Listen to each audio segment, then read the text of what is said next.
Mwalimu Benjamin Sugut asamin kotikone tiendo agenge Benjamin Sugut asiketestai ak kong'ete yoto. Karibu Mwalimu Sugut kobun kebeberta nebo olimbo Sydney, Australia. Konech tiendo agenge Sugut Mwalimu asikechopkei ketou service nenyo eng betutab rani. Karibu Sugut. Kongoi Osea. Awendi satendo nelen yetinde nyundo yuo.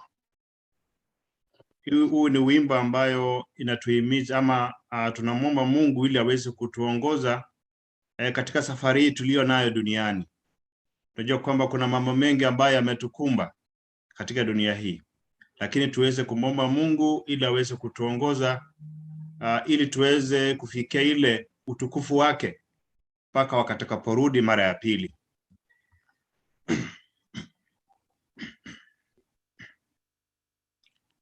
Yetinde nyundo yuo Engoreng gotugu laribat enjam yengum amugi benda titwai do you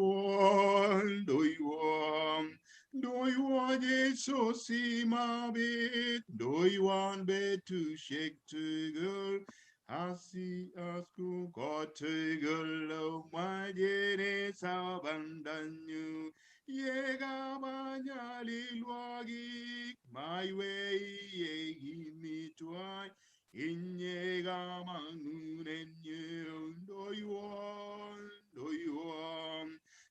want Jesus simabim do you want betu shake to go see asubun got to go do you want God koit betu Mega giske usishet hagebo kwa mega kong hengolimba gipsengwe do you want Jesus simabin do you want to shake the girl see asubun got to girl. What's here?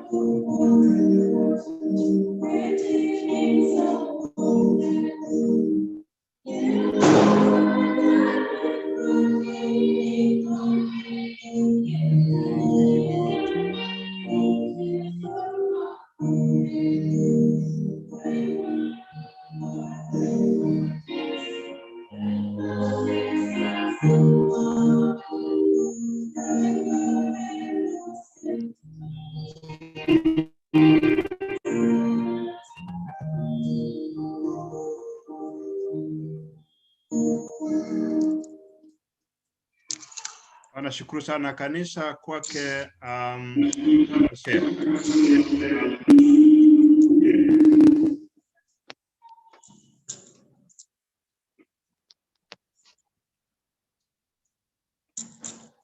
Osea.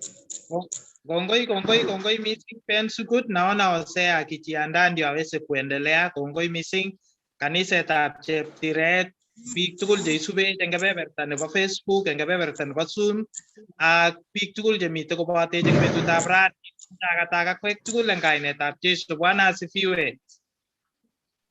So ameche amwa ale kitokotin eng betutab rani asikobit koberure Jehova akokanaptech. So ya ageni Osea, maybe kikochi gogo tiendo agenge. Gogo itinye tiendo?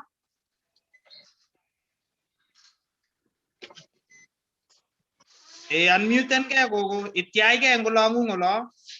Asitien tiendo agenge.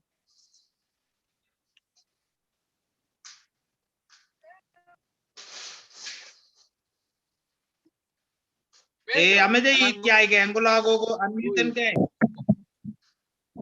Bas, karibu. Imeche ketien tiendo 88. Karibu. Kale hii. Karibu. Ungetien tiendo 88.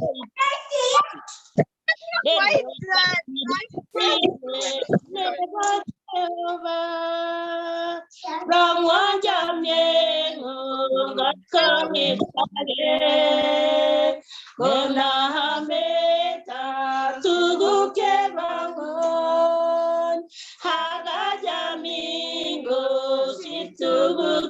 tugul kakachamin kosir tuguk tugul.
Bwana asifiwe kanisa.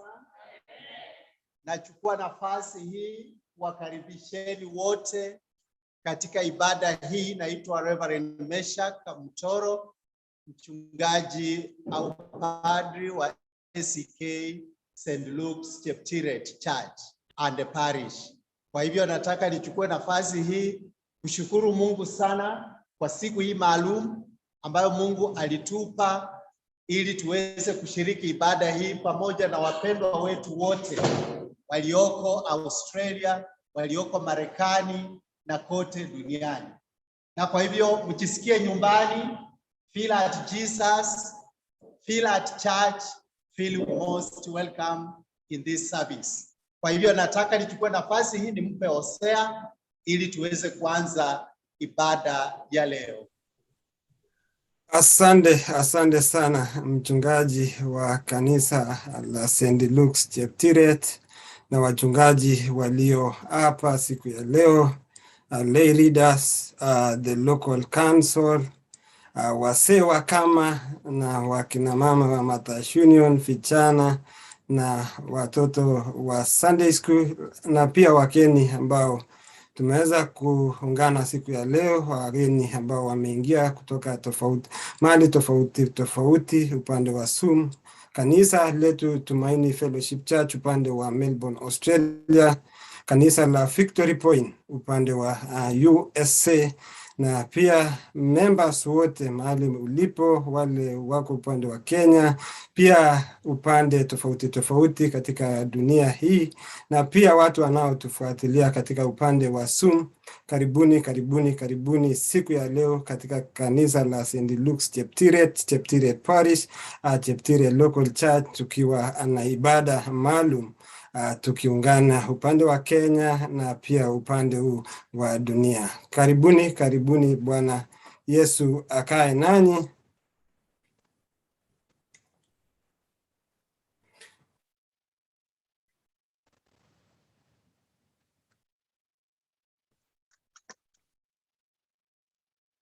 Bwana Yesu akae nanyi. Tumekusanyika hapa kwa nguvu za Roho Mtakatifu, tulisifu jina takatifu la Bwana Yesu na kusikia neno lake. Tumekuja tushirikiane habari njema za utukufu na neema zake ya wanaoteseka kote duniani. Kadhalika tufurahi katika pendo, tu warithi wa baraka za Mungu, warithi pamoja na mwana wa Mungu. Tunafanya upya kwa njia ya Roho wa Mungu, sote tu wamoja katika Kristo. Tukisema kwamba tuna dhambi, tutadanganya wenyewe na ukweli haumo ndani yetu. Lakini tukisungama dhambi zetu kwa toba na tumaini, Mungu ni mwaminifu na wa haki, naye atatusamea dhambi zetu na kututakasa uovu wote. Kwa hiyo na tungane mbele za Baba wa mbinguni, tukisema: Baba uishie milele, Mungu wa wazazi wetu wa kale, sako vitu vyote vinatetemeka na kabali kiti chako cha enzi. Tumeasi na kukataa kutenda mema, mioyo yetu imelemewa na dhambi. Turehemu Bwana, usituhesabie makosa yetu, tujalie furaha ya msamaha na utuangazie mioyo mwetu utukufu wa yeye aliyekufa na ajili Yesu Kristo Bwana wetu. Bwana mwenye rehema, utujalie msamaha wa dhambi zetu na amani, tuwe huru kukutumikia kwa Yesu Kristo Bwana wetu. Wamebarikiwa wakao nyumbani mwako, Bwana, watasimba sifa zako siku zote. Bwana Yesu asifiwe, jina la Bwana litukuzwe. Utukufu uwe kwa Baba aliye asili ya vitu vyote, utukufu kwa Mwana aliyefanyika mwanadamu, utukufu kwa Roho Mtakatifu mwenye kutuishia Bwana Mungu wetu milele. Haleluya. Tunapojiandaa ili tupate saburi ya iliyotengwa kwa siku ya leo, ningependa nikaribishe kanisa tukiongozwa na lay leaders, wimbo wa kalenjin 144, kalenjin tukiongozwa na kanisa. Karibuni 144, wimbo wa kalenjin. Tunapojiandaa ili tu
Asante sana. Tukiwa harakati hiyo, tutaenda moja kwa moja kupata ndugu wetu Amos Kiprop atusomee Zaburi ya siku. Amos Kiprop, karibu. Asante kanisa. Nafurahi pia mimi kujumuika na nyinyi siku ya leo kwa hii siku maalum ya ibada, ambapo mimi nafurahi.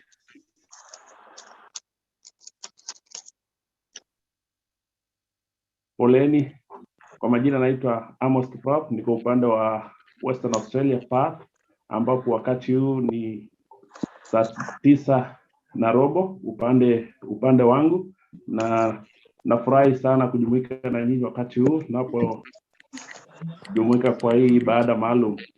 So naenda kusoma Zaburi ya siku, Zaburi 26 mstari wa kwanza hadi 12. Naenda kuisoma.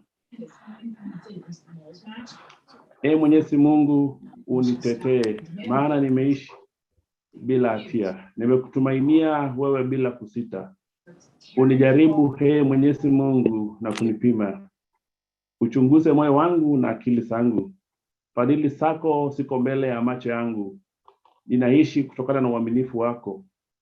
Sijumuiki na watu wapotofu, sishirikiani na watu wanafiki. Nachukia mikutano ya wabaya, wala sitajumuika na waofu. Nanawa mikono yangu kuonesha sina hatia, na kuzunguka madhabahu yako Mwenyezi Mungu, nikiimba wimbo wa shukrani na kusimulia matendo yako yote ya ajabu. Mwenyezi Mungu, napenda makao yako, mahali unapokaa utukufu wako.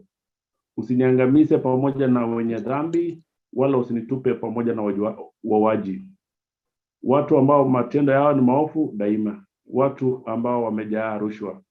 Lakini mimi ninaishi kwa unyofu, unihurumie na kunikomboa. Mstari wa 12 na ya mwisho.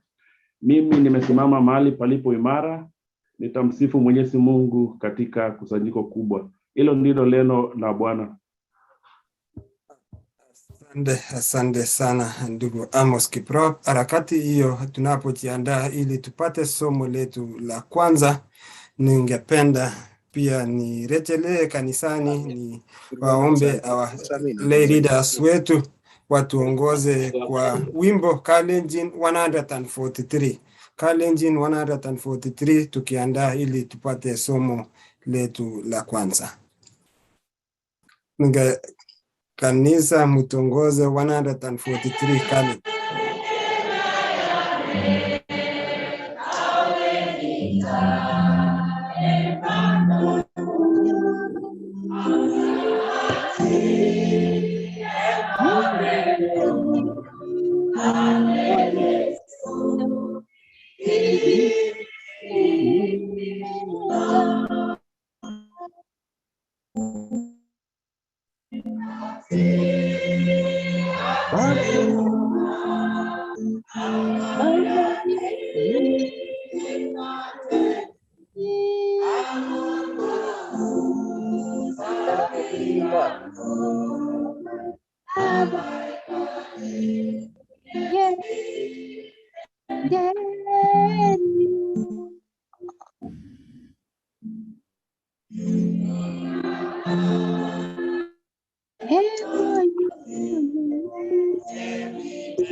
Asante. Asanteni sana kanisa, asanteni kanisa. Tutakaa ili tupate somo letu la kwanza from our sister Valentine Riley. Karibu kwa somo letu la kwanza. Asante sana. Bwana sifiwe. Amen. Kwa majina naitwa Valentine Riley na nimetoka eneo la Melbourne, Australia. Na mimi ni mshiriki wa kanisa hili la ACK St. Luke's Cheptiret. Na nimefurahi sana kuwa hapa. Somo letu la kwanza linatoka kwenye kitabu cha Yoshua, mlango wa 3, mstari wa 1 hadi 17. Yoshua mlango wa 3, mstari wa 1 hadi 17.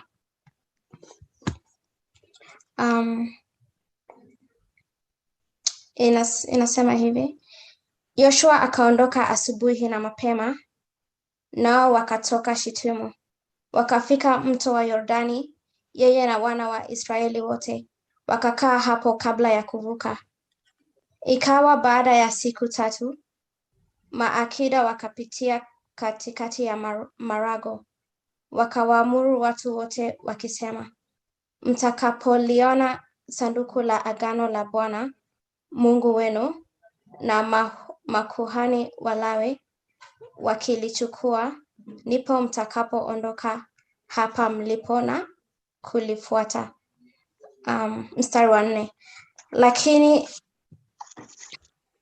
Lakini na iwe nafasi kati ya ninyi na lile sanduku kama dhiara 2,000 kiasi chake, msilikaribie, mpate kuijua njia ambayo hamna budi kuiendea, kwa maana amjapita njia hii bado. Yoshua akawaambia watu, jitakaseni, maana kesho Bwana atatenda mambo ya ajabu kati yenu. Kisha Yoshua akawaambia makuhani, akasema, liinueni sanduku la agano, mkavuke mbele ya hao watu. Wakaliinua sanduku la agano, wakatangulia mbele ya watu. Bwana akamwambia Yoshua, hivi leo nitaanza kukutuza mbele ya Israeli wote, wapate kujua ya kuwa mimi nitakuwa pamoja na wewe kama nilivyokuwa pamoja na Musa. Nawe uwaamuru hao makuhani walichukuao sanduku la agano, ukawaambie, mtakapofika ukingo wa maji ya Yordani, simameni katika Yordani. Basi Yoshua akawaambia wana wa Israeli, njoni mkayasikie maneno ya Bwana Mungu wenu. Verse 10. Yoshua akasema, kwa jambo hili mtajua ya kuwa Mungu aliye hai yu kati yenu, naye kuwa hatakosa kuwatoa mbele yenu Mkanaani na Mhiti na Mhivu na Mperezi na Mgirgashi na Mwamori na Myebusi. Tazama, sanduku la agano la Bwana wa dunia yote inavuka mbele yenu na kuingia Yordani. Basi sasa twaeni watu 12 katika kabila za Israeli, kila kabila mtu mmoja. Mstari wa 13. Itakuwa wakati nyayo za makuhani walichukuao sanduku la Bwana wa dunia yote zitakaposimama katika maji ya Yordani, hayo maji ya Yordani yatatindika maji yale yashukayo kutoka juu, nayo yatasimama kama chugo. Hata ikawa hao watu walipotoka katika hema zao ili kuvuka Yordani, makuhani waliolichukua sanduku la agano wakatangulia mbele ya watu. Basi hao waliochukua hilo sanduku walipofika Yordani, na nyayo za makuhani waliochukua sanduku zilipotiwa katika maji ya ukingoni, maana Yordani hujaa hata kingo zake na hufikiria wakati wote wa mavuno. Ndipo hayo maji yaliyoshuka kutoka juu yakasimama, yakainuka, yakawa chungu mbali sana, huko Adamu, mji ulio karibu na Saretani, na maji yale yaliyotelemkia bahari ya Araba, yani bahari ya chumvi, yakatindika kabisa. Watu wakavuka kukabili Yeriko. mstari wa 17 na wa mwisho, na hao makuhani waliochukua sanduku la agano la Bwana wakasimama imara mahali pakavu katikati ya Yordani. Israeli wote wakavuka katika nchi kavu, hata taifa lile lote likaisha kuvuka Yordani. Na hilo ndilo neno la Bwana. Tumshukuru Mungu. Asante sana. Tunapojiandaa ili tupate somo letu la pili, ningependa kuomba lay readers wetu na kwaya wetu wa kanisa Cheptiret, pia ningependa mtuongoze kwa wimbo 174 tukijiandaa kwa somo letu la pili. 174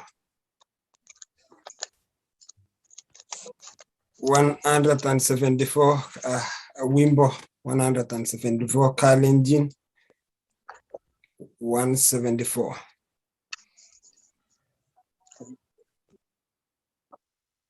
Karibuni kwa wimbo 174. Yeah.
Asante sana. Makofi kwa wanakwaya.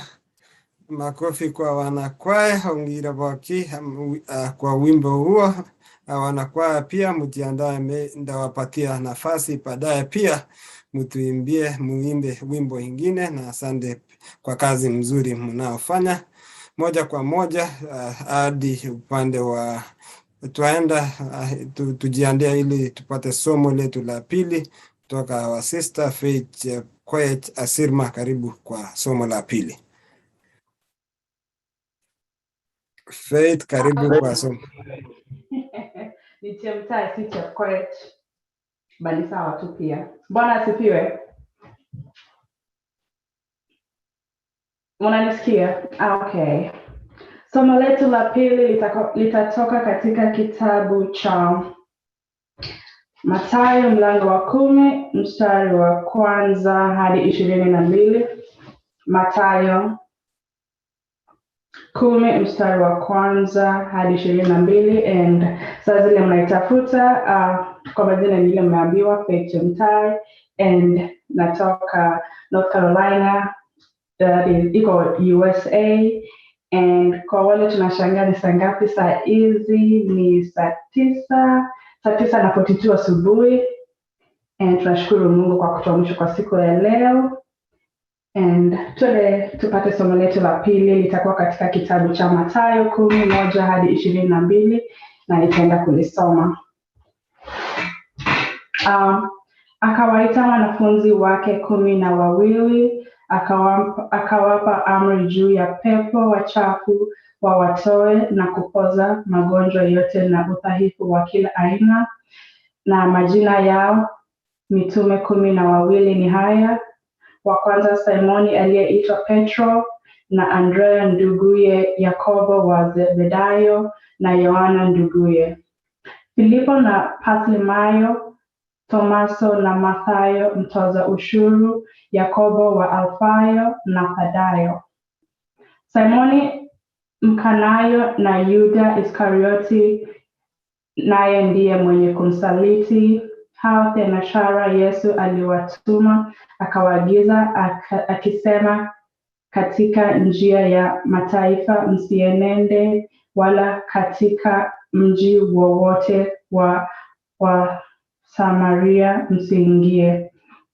Afadhali shikeni njia kuwaendea kondoo waliopotea wa nyumba ya Israeli.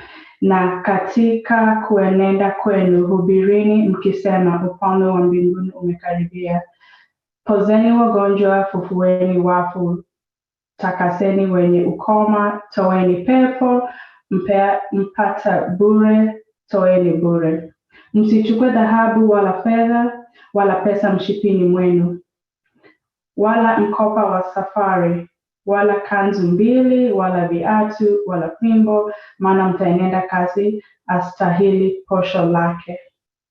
Na mji wowote au kijiji chochote mtachoingia, tafuteni ni nani humo aliye mtu mwaminifu, mkae kwake hata mtakapotoka.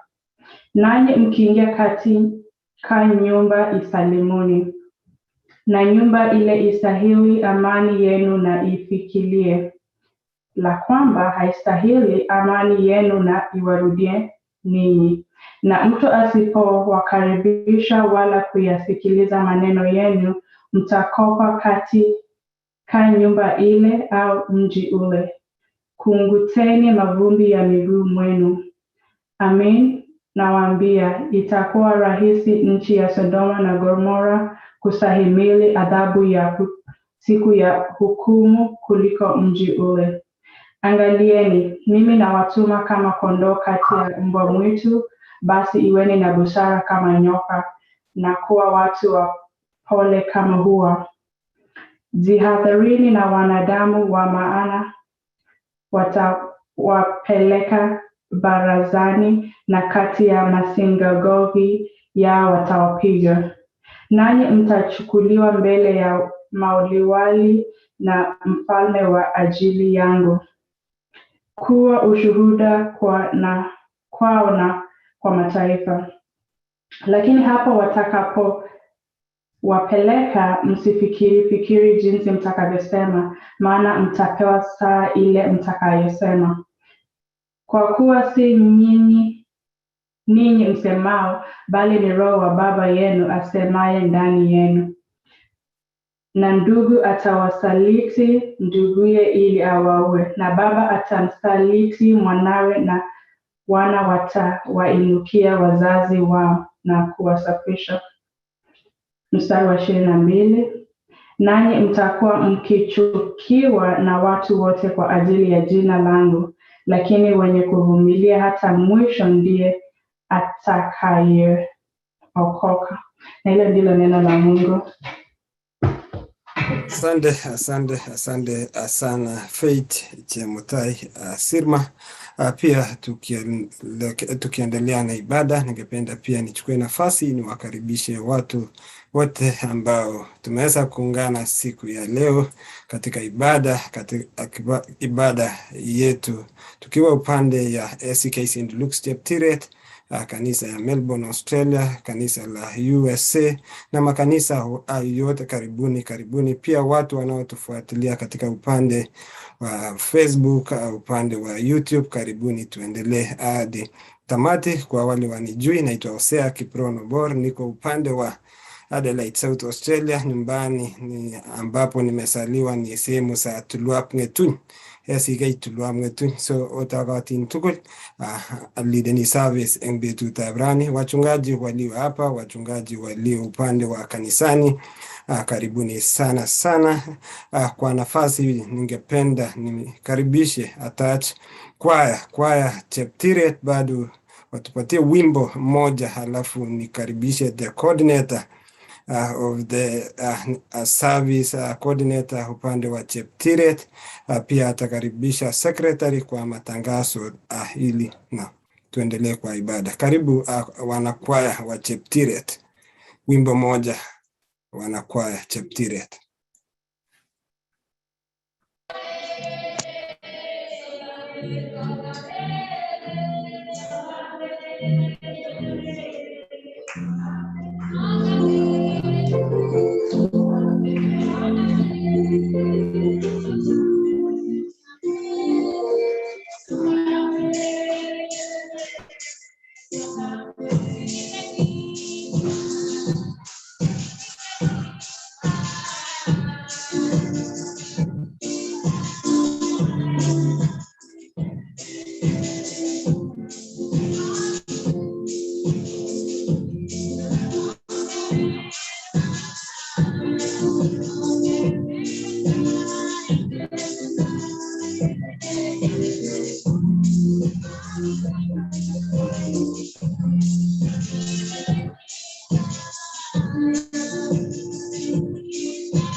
Kongoi, asante sana wanakwaya, asante sana wanakwaya. Ongea stash gira baki wanakwaya, asante wanakwaya, muendelee kwa kazi mzuri mnaofanya. Mnanikumbusha wakati nilipokuwa nyumbani pale Tulua Mwituni, huko ni headquarters kabisa, na sisi tulilelewa tukiona wazazi wakimba kwaya na mahali tukiona kwaya kila kitu inasimama. So asanteni sana wanakwaya, muendelee na hiyo talenta ya uimbaji. Moja kwa moja ningependa nichukue nafasi hii pia nikiendelea kukaribisha watu wanaoingia. Nimeona watu kutoka nyanja tofauti tofauti, nchi tofauti tofauti wameweza kuingia siku ya leo kwa upande wa Zoom na pia upande wa kanisa. Pia kuna watu kutoka different parishes. Naona pia mzee wa kanisa pale upande wa Keses, Daktari Peter Ruta ameingia hako nasi kwa upande wa Zoom. Daktari, karibu sana. Karibu sana, na pia ulikuwa upande wa Kapchumba. Kila mara tuko pamoja mahali tuko unatujoin. Pia nimeona Profesa Changach, karibu pia, na pia Koko mama Kipchoge Keino ameingia upande wa Zoom siku ya leo na ako nasi. Karibu sana Koko.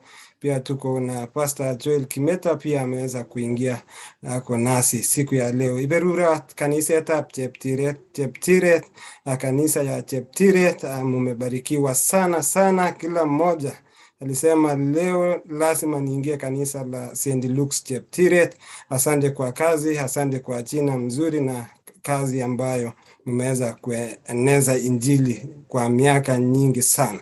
Nafasi hii ningependa nimkaribishe coordinator mzee Barno, ambaye tulipoanza kuandaa ajalala kila mara ananipigia simu wasea magonyone Rwanda hoitu Cheptiret. So mmejawagoch coordinator mzee Barno tukaribishe, pia akaribishe katibu wa kanisa secretary, alafu tuendelee na ibada. Coordinator, karibu.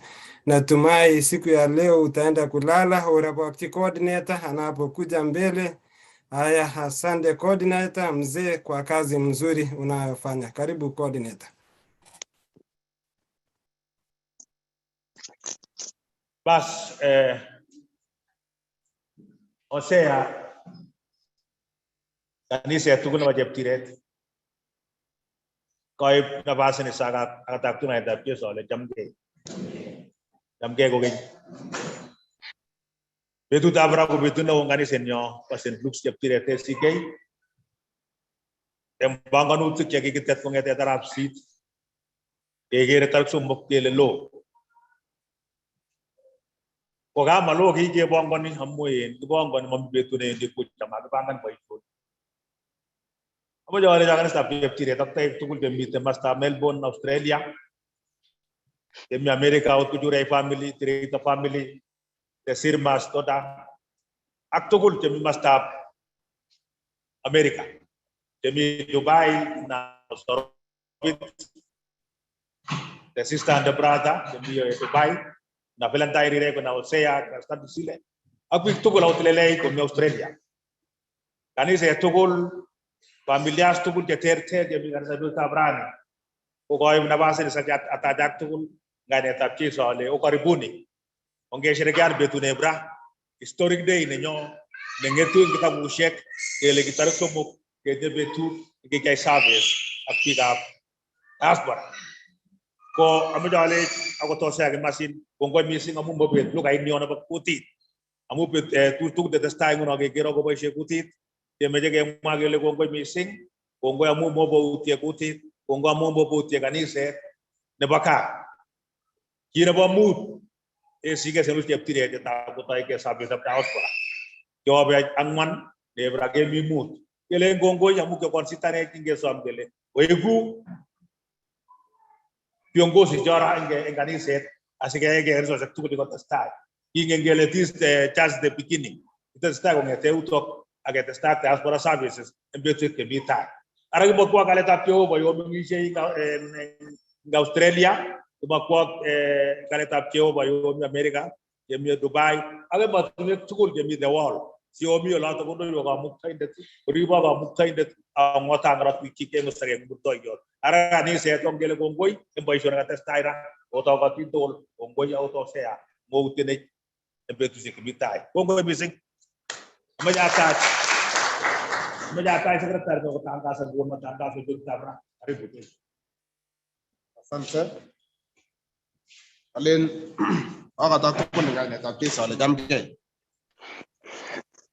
o jamke aboti ale ingbe tutabrani o betu na ter ago betu taboy boyet ko tangazo na tai ke to jam tukun ikemi Australia ikemi America tukul joto chika ungan ke akaje akanisa tukul en ulimwengu gelen otogatin ingibata nitabakarona ni yatastai tukul neboeng kitangaza ni agobo rotation anan amtae noton kitingege parish nebo Cheptiret letu kitinye en tarik 10 arawetab 10 en kanisetab St. Mark's Juniat. Ora ketinye Holy Communion en betut noton. Nerubei ketinye kora arambe noton nebo tarik 24 arawetab 10 netun kyae ngorab tupchenyo Filimon noton kikamyan en betusiek chekimilet yo ako kokobaibait ko mi kaumetab rabisiek en betut noton kora Filimon. Kora ketinye tetutiet kora noton nebo Talent Week ko mi kouni kitinye Talent Week kongete betutab mutai kongete tarik 10 akoi kobek wikini ko en betutab mutai ko kemi kora fika kitaune fikarech ko betutab kwaeng kasi komi kora Filimon atya otestai tetutik yekituyoti en tetutik choton chemi tai. Nebo mwisho kibwotwo akobo fellowship noton nemi kila kwangwan kasi en kanisa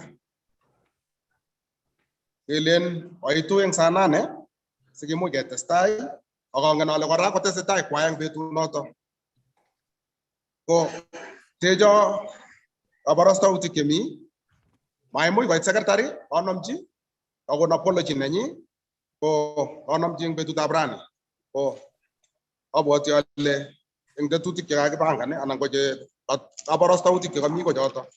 Kwa ufupi, tangazo la kwanza ni kwamba tutakuwa na parish gathering kule Juniat na tutakuwa na Holy Communion on the same day. Tutakuwa na harambee tarehe 24 mwezi wa 10 ya kusaidia ndugu wetu Filimon ile bila aliweza kuinkaa kule hospitalini. Thursday, kila Thursday tunaendelea na practice ya choir na fellowship. Na wiki ujao itakuwa ni Talent Week na tutakuwa na mkutano ya kwanza ama tutaanzisha hiyo Talent Week kutoka kwa mchungaji wa Fikarech, alafu on Tuesday itakuwa ni kwa Filimon, alafu mipango sitaweza kufuata baada ya hayo. Kwa hiyo nasema karibuni na ni asante ndugu Hosea na wale wote wamehusika kwa kikao ya leo.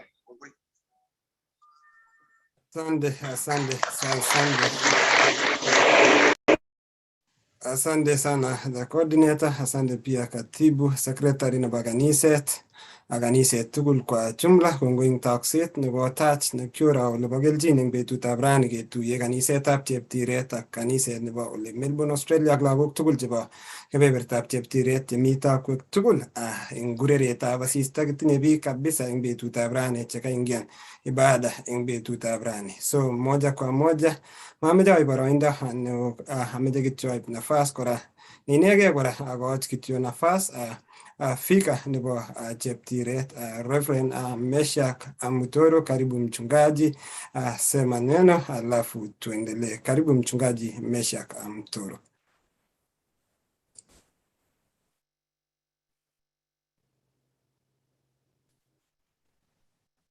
nafasi hii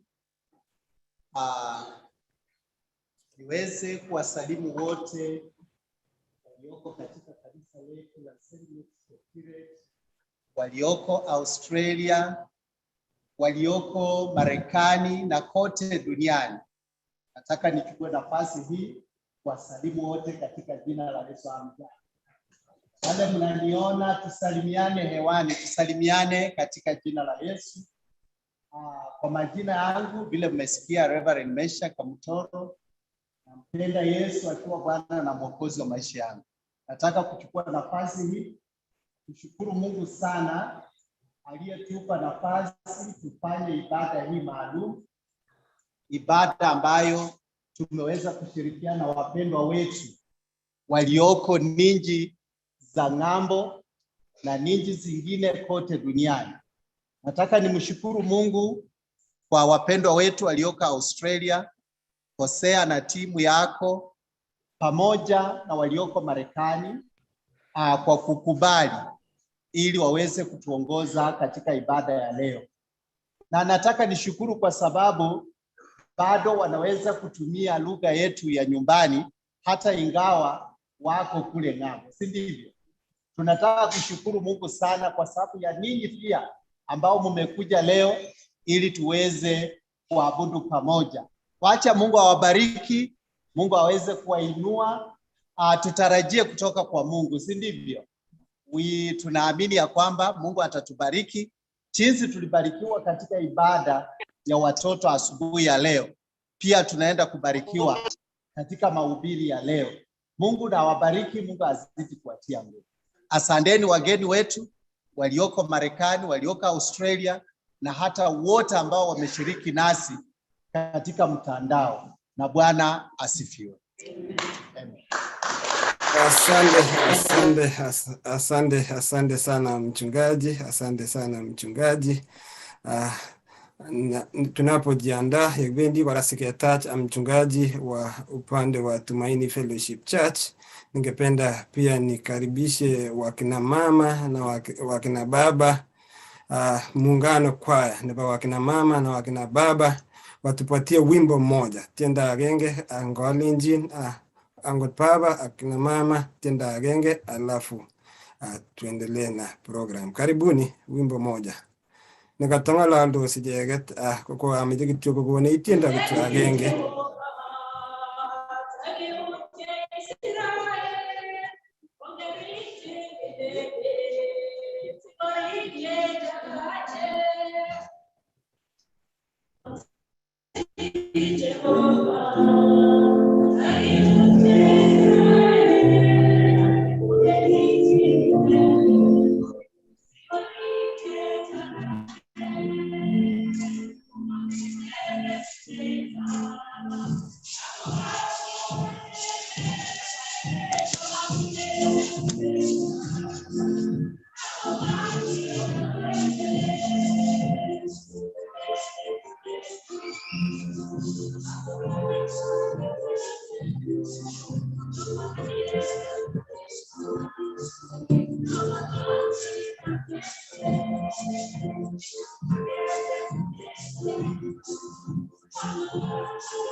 Kongoi kabisa, kongoi kaniset, kabaibaitu. Agere boisiek kabisa chebo Cheptiret kotukokamtoi boisiek chekingengei kabisa eng kenyisiek chechang.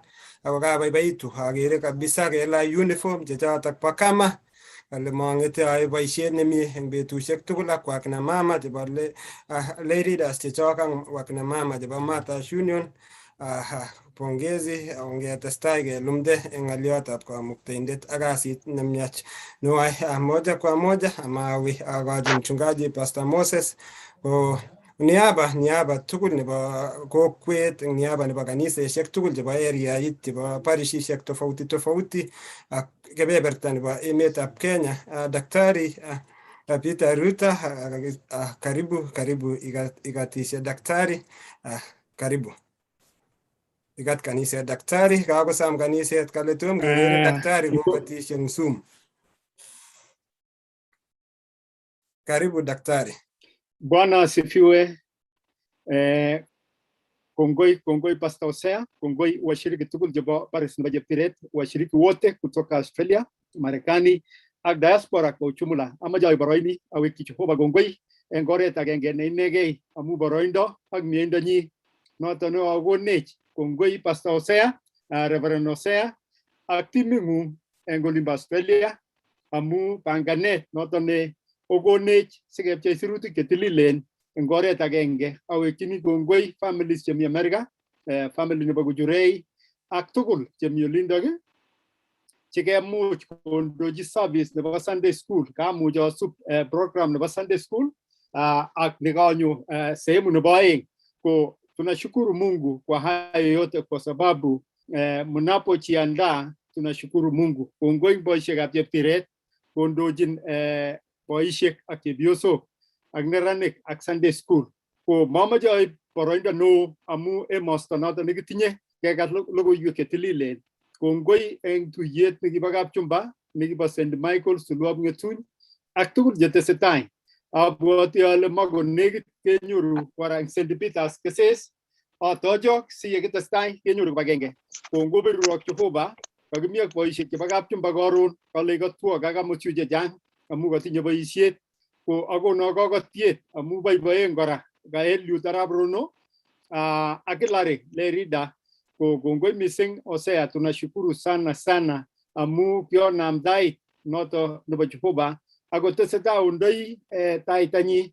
Ko ungikilgei ng'oliotab Jehova chemengech cheechen amu oret agenge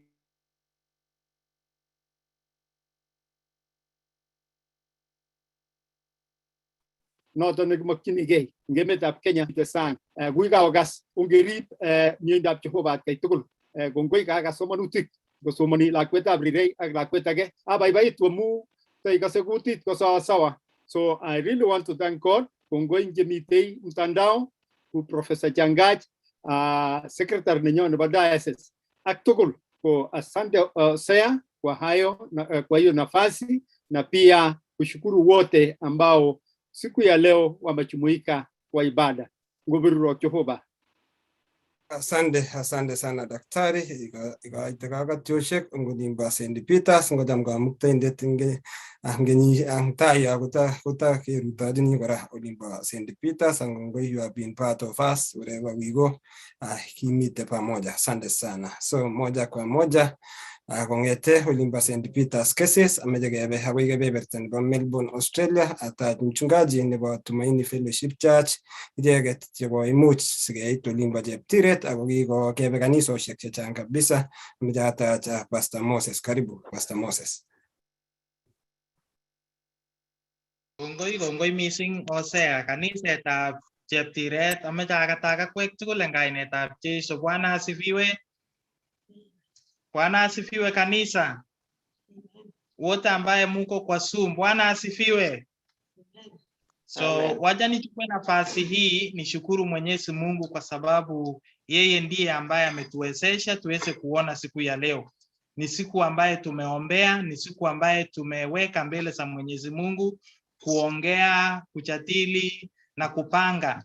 Mpaka siku ya leo tunaona uwepo wa Mungu ambaye Mungu mwenyewe ametenda, alishapanga kabla tujakuja Australia, kabla hatuja hata kufikiria kutembelea kanisa la Cheptiret. Mungu alikuwa ameshapanga. Kwa majina mimi naitwa mtumishi Pastor Moses Koech.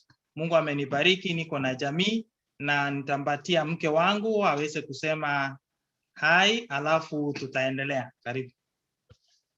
Bwana asifiwe kanisa. Amen. Mimi naitwa Pastor Caroline Koech, mke wa Pastor Moses Koech.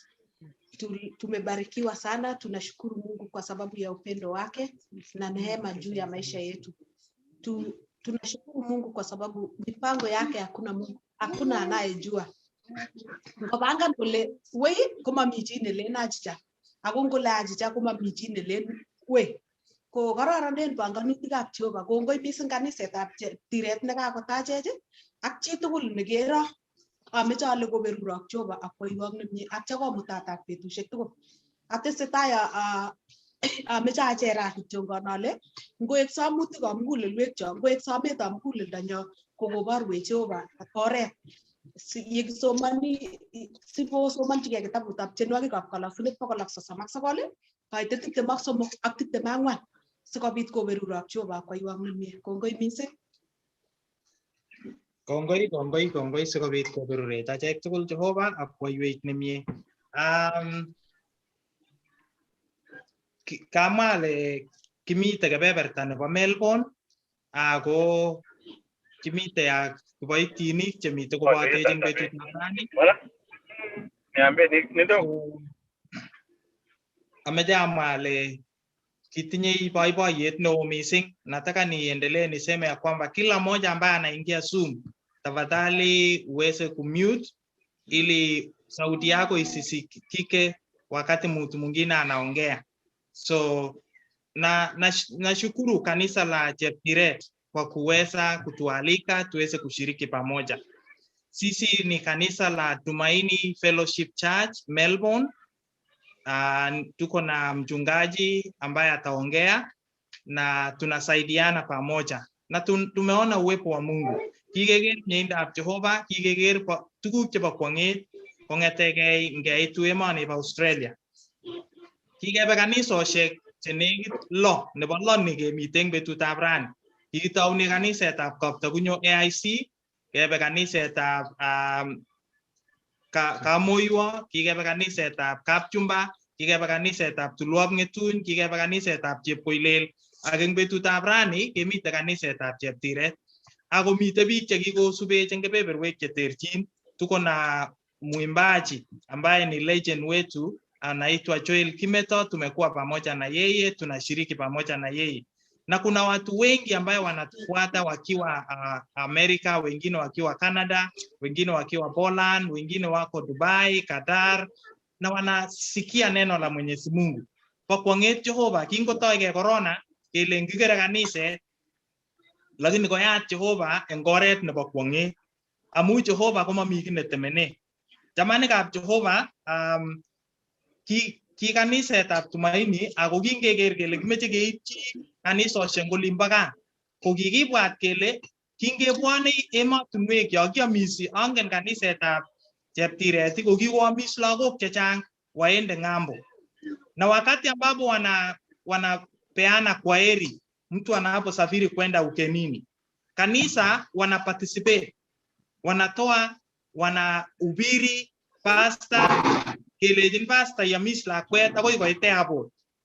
Lakini huwezi jua mtoto akifika ukenini kutosu ne sabeni, wengi wanaenda kupotea, wengi wanaenda kukula raha mpaka wanasahau walikuwa ni watoto wa kanisa. Tukaona kama kanisa letu la Tumaini ya kwamba ungiborchi sigikcho kelechi kiune kiketa kiptaat Jesu Kristo akebwa emet nebo tondoni, kutos kikireku kiptaat Jesu Kristo ngeabot akebwa kichitondit.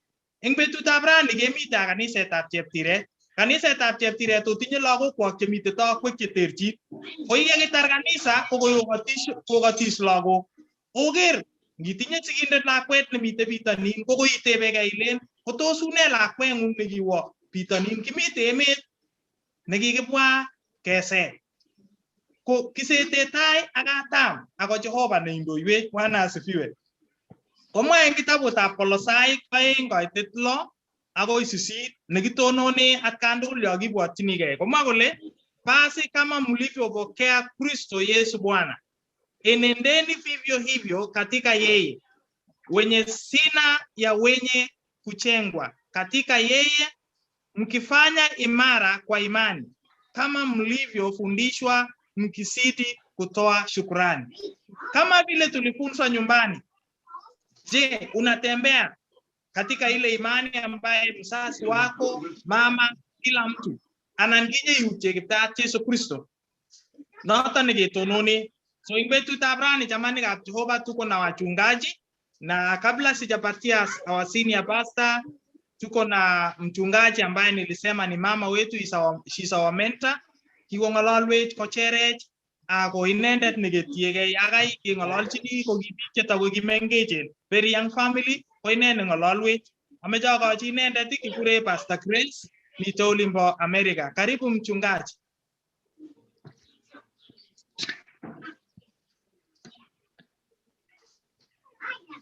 Pastor Grace, karibu.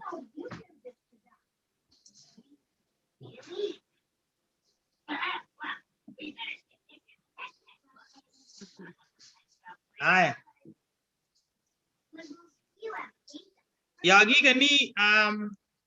Yakikeni kochopkei ngot komite kobatech Pastor Grace, ko ameche atach gogo nenyo. Is one of the founding members nebo kaniset nyo nebo Kaptagunyo, gogo nenyunet, gogo nenyachek tugul, ako kikocherech eng ng'oliotab Jehova. Ameche atach kokat kaniset eng kainetab Jesu. So nitampa gogo wetu aweze kusalimu kanisa, na ninajua ya kwamba sisi wote tutabarikiwa. Gogo, karibu. Imuchi iboisie kutit ikatech.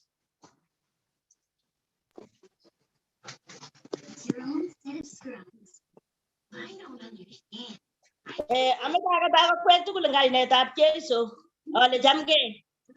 Chamgei. Oi, ane achamegei eng kiptaat Jesu Kristo.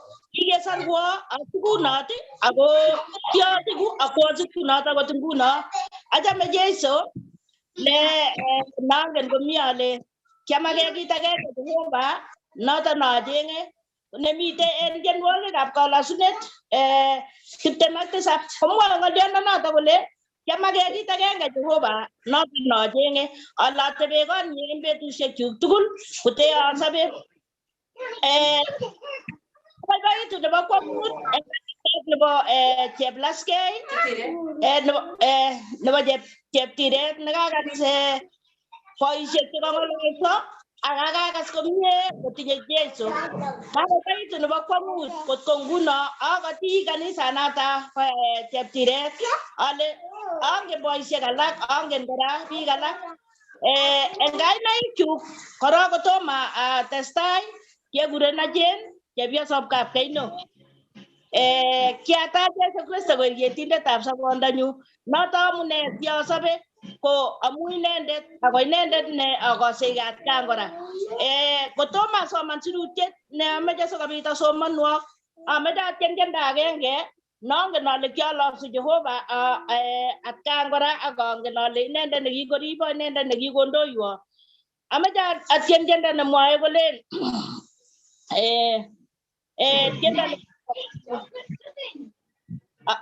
atieni tiendo ne koras ale kimongen ale mie Jehova nyonetenanin, kimongen ale mie Jehova nyonetenanin, kimongen ale mie Jehova nyonetenanin, kimongen ale mie Jehova nyonetenanin, kinganai ale mie Jehova nyonetenanin, kyakutu nyakasa akokochi sobondanyu, kimongen ale mie Jehova nyonetenanin, kimongen ale mie Jehova nyonetenanin, kikosor koinyo kokochi sobondanelel, kekutu nyakasa akikochi sobonwekyo, kimongen ale mie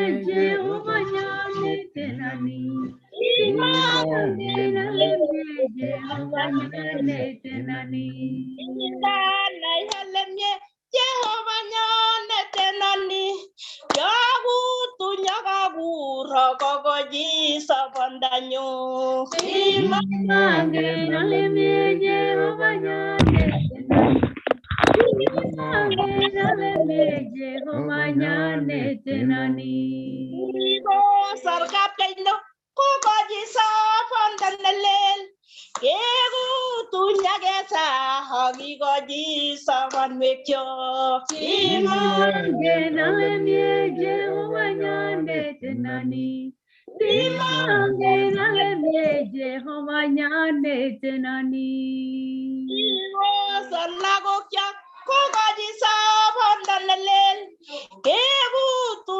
nyakekur akikochi sobonwekyo, kimongen ale mie Jehova nyonetenanin, kimongen ale mie Jehova nyonetenanin.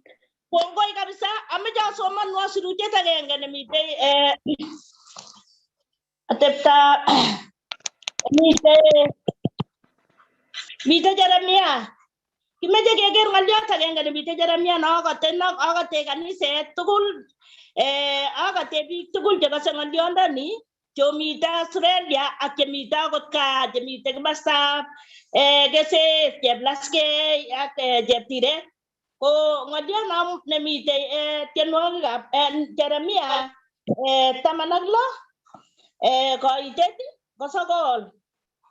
Kale kaberberindet muguleldo kosir tuguk tugul akoya mising ngo ne imuchi konai ane Jehova ne asyochi muguleldo atieme kabwatutik si akochi chi age tugul kou ortinwekyik, kou ole kou logoekab boisionikyik. Kingen atkan kora kele ngikochi Jehova ko inendet netiemech, inendet nekonech ako inendet neteswech, ako inendet yekikur inendet atkan kora akesa akiming'initkei kokonech Jehova tuguk chekimokyinigei. Yekamyan betut age kotuiyo lagok, amite tiiton akane, ami Zoom kou yekiaker lagok kokatuiyo kole ngetuiye sikobit kenai kele ne netesetai ak mama ne nelion. Alo kalungu kasana kakakera okase Kikasin ko il angeta sale o kakutuyo lagochu kobwa kole amnyani kabisa kolongonyo kokate mama sikiro kit neu akere angen ale ingen Moses kole kiasich kijanayat agenge akosich tibik 4 nguno atinye werik 5 akatinye tibik 5 uye kiata Jesu Kristo ko kiatem lagochoto tugul akoek werikyuk akoek tibikyuk alasu Jehova amu kiale kwangutiet nekikeregei kou nguno nekikere akakwek eng olabo Australia ma Jehova kikoek kwang'ut Jehova man nekikwai tuguk chebo kwang'ut chekikeregei chatkan kora kikotigei chatkan kora kikosigei achame Jesu kainaikchu ko chen chepyosok kapkeino ngolecho ngoberurok Jehova ngondoiwok Jehova eng kit age tugul akoi tun ketuye kingen kele kituitosi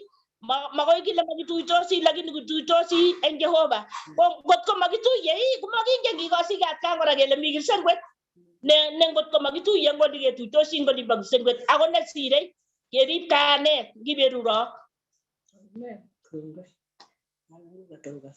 Kongoi missing gogo, kongoi sikiberuri na kekanapten, kongoi kabisa amu cherset nekaicherech. Ngeker biik chekakoekitu chekinam ng'oliotab Jehova eng kenyisiek chebo tai akotesetai kokulegei kocherech achek biik chemengechen ili tuweze kujikaze kwa sababu tunajua ya kwamba kuna kitu mzuri tukijua Yesu kwa sababu tunaona it is a living testimony. Kongoi ameche akochi kiboitiot nemite kobotechi inendet ko tienindet Pastor Joel Kimeto kokat kaniset eng kainetab Jesu. Karibu Pastor.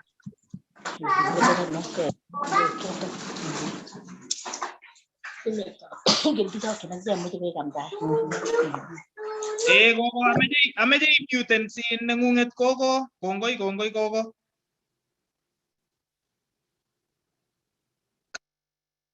Joel Kimeto.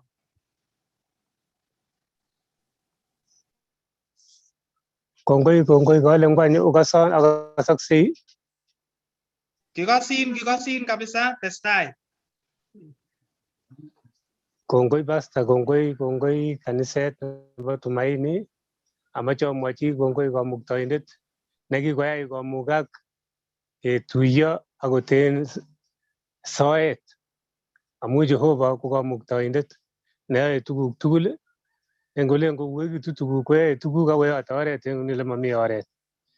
Amache amwachi kongoi kanisetab Tumaini amwau kongoi kora Hosea amu kiimuch ilingenon anan ituiyon ak kaniset nebo Cheptiret kingemwowon akas abaibaitu en muguleldanyun akamwa ale kiyoe tugul service ak kanisani en betuni eb raini. Ko noi boroini amwachi Jehova kongoi amu kakoyai komukak nito. Akata kaniset eng kainetab Kiptayat Jesu ale chamgei. Chamgei kokeny. Kainaikyu kekurenon Pastor Joel Kimeto. Angen ale ingenon chechang en oret nebo tienwogik. Atesetai achame Jesu en muguleldanyun. Akote inendet aboisiechin inendet en oret nebo tienwogik ak amtaetab logoiwek chemiach. Abaibai amu kikituyegei ak tupchosiek chebo kanisetab Tumaini en emetab Australia. Akamwae ale ngobirur Jehova kanisani sikoityi ng'wony komugul. Amu boiboi biik kora ngonai kole kitinye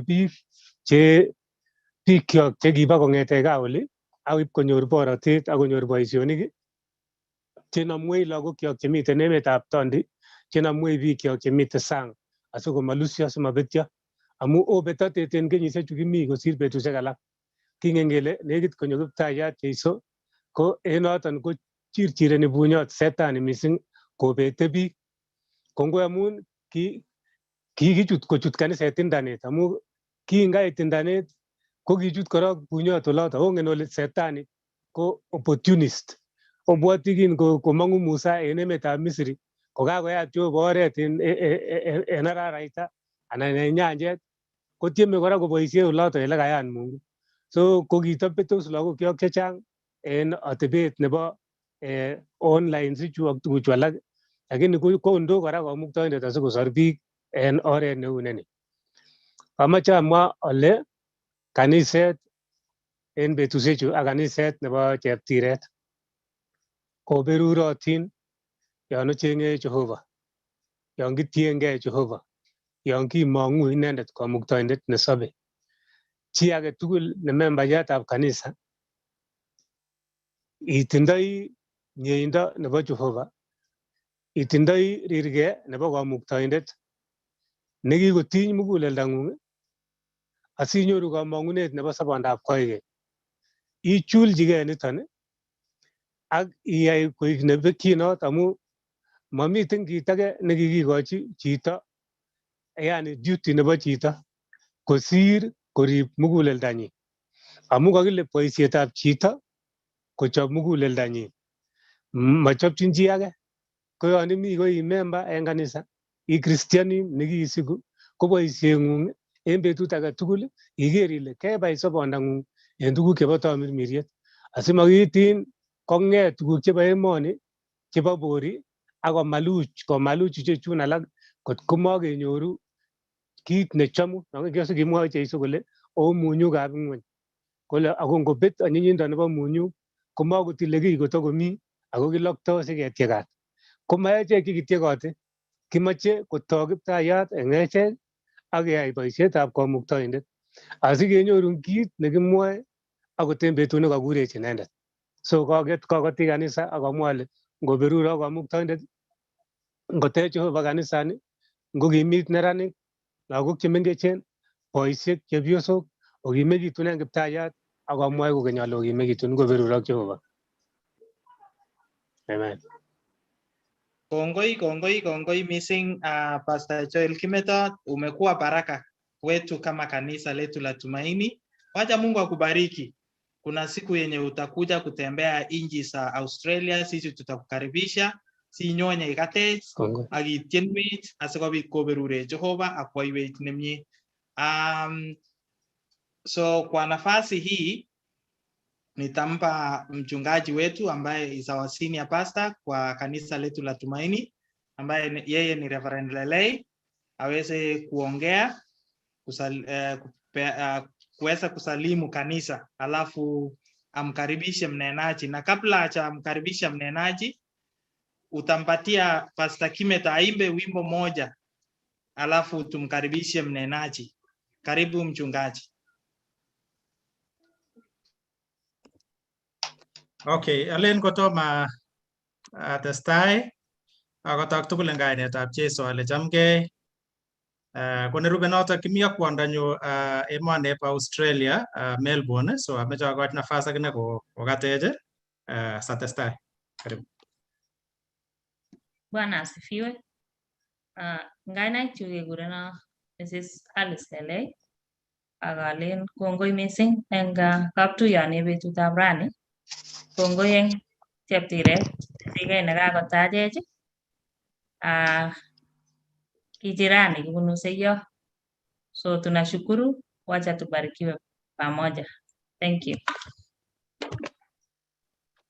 Okay, asante sana. Biikab Cheptiret, ninachanganyikiwa jinsi vile ya kuanza kwa sababu ninasikia kufurahi, nasikia kushukuru Mungu kwa sababu Cheptiret ni nyumbani. Hata ninapokuwa sehemu za Australia, wakati ninapoulizwa unatoka wapi, jambo la kwanza ninasema ni Cheptiret, alafu baadaye ndio ninasema ninatoka Seiyo. So nasikia kufurahi, nasikia kuwaona, nasikia kuchangamka kuwaambia Mungu asante. Wakati nimeona wazee, nimeona vijana, nimeona wanakwaya, nimemuona mchungaji, nimeona kina Barno, watu wa nguvu wa Cheptiret, nimeona Joshua Rotich, nimeona Soro, kuna wamama kadha wa kadha ninawajua. So otherwise ninawashukuru sana. Nilipofika Melbourne, Australia, tukaungana na ndugu wetu mchungaji Moses ambaye pia ni mwanzilishi wa kanisa letu la Tumaini.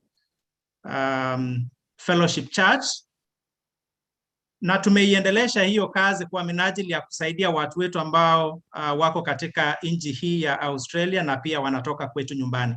So mumesikia sisi ni kanisa hasa, si wa dhehebu moja. Kuna wale ambao wanatoka AIC, wanatoka Catholic, wanatoka ACK, wanatoka Reformed, na tunaenda kanisa mbalimbali. So hiyo ndio njia moja ambaye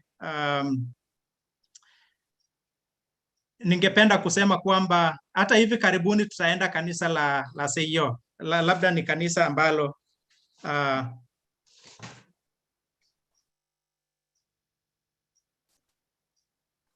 ni kanisa la Seyo hivi karibuni. Ningependa kusema wapendwa wetu, neno la Mungu ni la ajabu. Wakati tungefika hapa Australia ni rahisi kuingia chini ya maji na unapotea.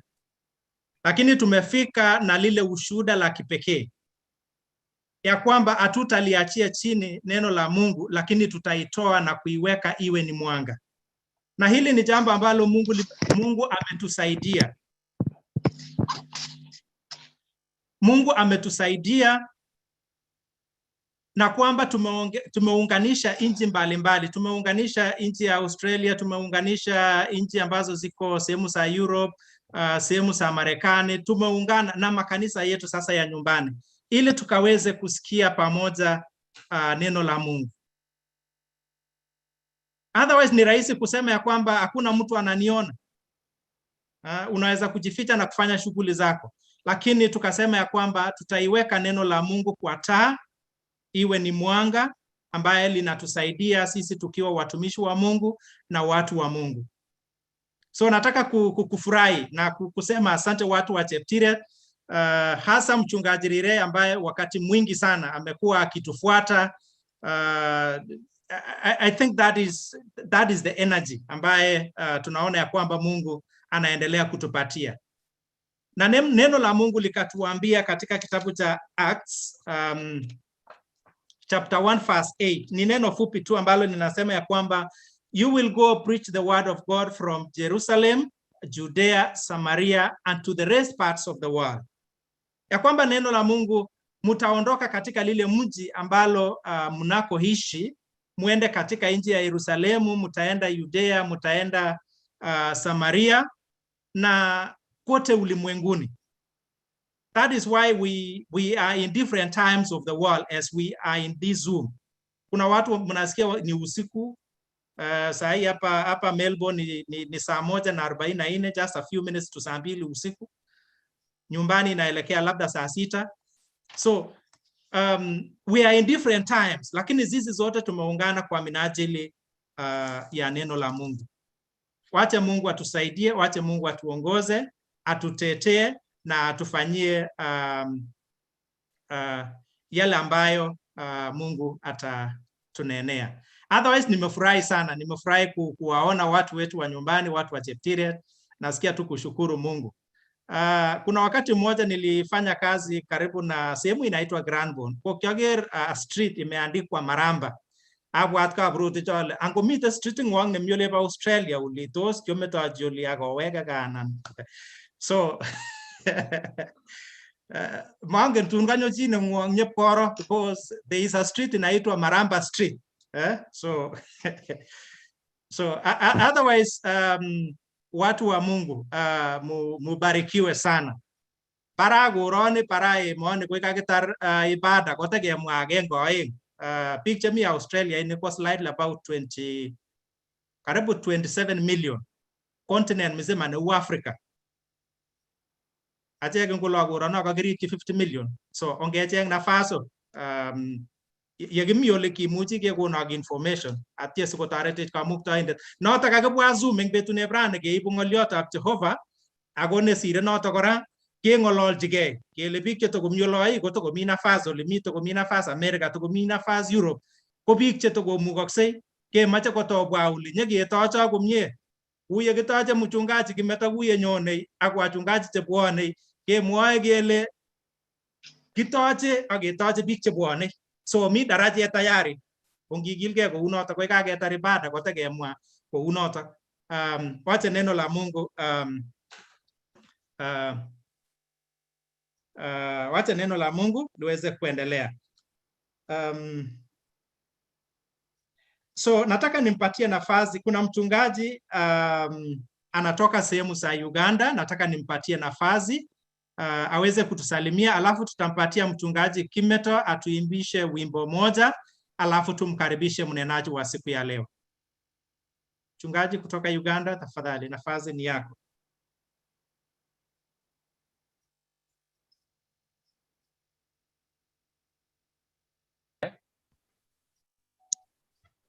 Nanipata Pastor?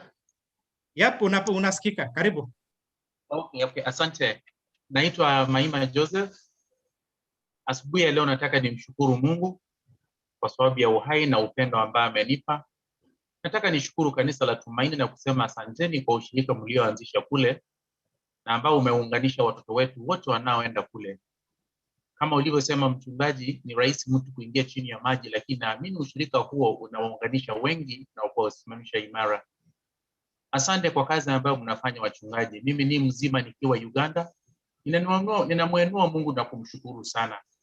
Na zaidi ya yote nataka nimshukuru mchungaji Obed kwa kazi ambayo alifanya kwa maisha yangu, kunitunza na kunikuza kuwa mchungaji. Nasema ni asanteni sana, na hata Kimeto namshukuru sana kumuona kwa mara ya kwanza live. I just want to thank God for him as he going to praise God for us. Otherwise, Mungu awabariki sana mchungaji na awainue zaidi. Ninawapenda. I love you people. I love you so much. Mungu awabariki sana. Amina. Asante sana. So wakati Kimeto anavyojiandaa ili aweze kutupatia neno, kuna mshiriki wetu mmoja ningependa kumshukuru pia, anaitwa Professor Changach. Aliwahi nifundisha nikiwa Cheptiret Secondary, so mimi ni one of his products. Nikiwa Melbourne saa zingine nakumbuka na kushukuru Mungu. So Professor Changach, mahali ulipo, these are your products. Ulifanya kazi vizuri na tunashukuru Mungu. So mchungaji Kimeto, karibu sana, uweze kuendelea. Karibu. Bishop, nafikiri useme neno moja mbili wakati ninatengeneza gitaa yangu.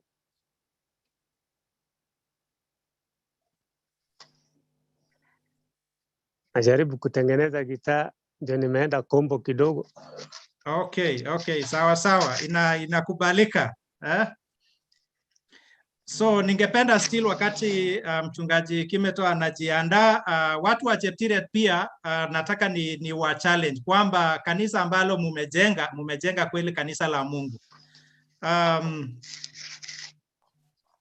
Nakumbuka mahali kuna kanisa ilikuwa uwanja sometimes back, lakini ukiona saa hii jinsi vile kanisa la Mungu limetengenezwa, your work is not in vain. Nimeona vile muko organized, kwaya iko chonjo, wase muko sawa, Sunday school walikuwa imara, naona mchungaji ameng'ara vizuri. Mchungaji ninamjua ni ile tu labda hawezi nitambua, nilimjua kidogo kabla sijakuja sehemu hii. So but tunashukuru Mungu. Mahali ambapo mmefika watu wa Cheptiret, mbarikiwe sana.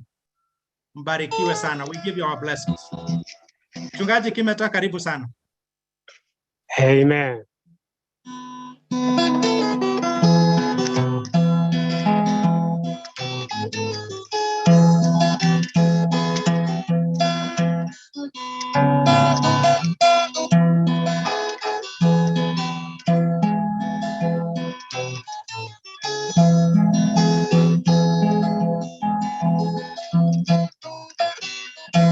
Awe gungongo imizing Jehovah hamunja myengu makarete ngume itare tanen sabe nyundugu atorori ngote mugulel danyu Amungi sarwa na tieni gala suna katugula go bagaineng awe hungongo imi singje banyun amunjam yengu ngakarete ngungne itare tanen sabe nyundugul aturindo ten mugulel danyun amungi sarwa na tieni gala su Aiga tugulago bagainen Kiptaya Jehova Oi mangainen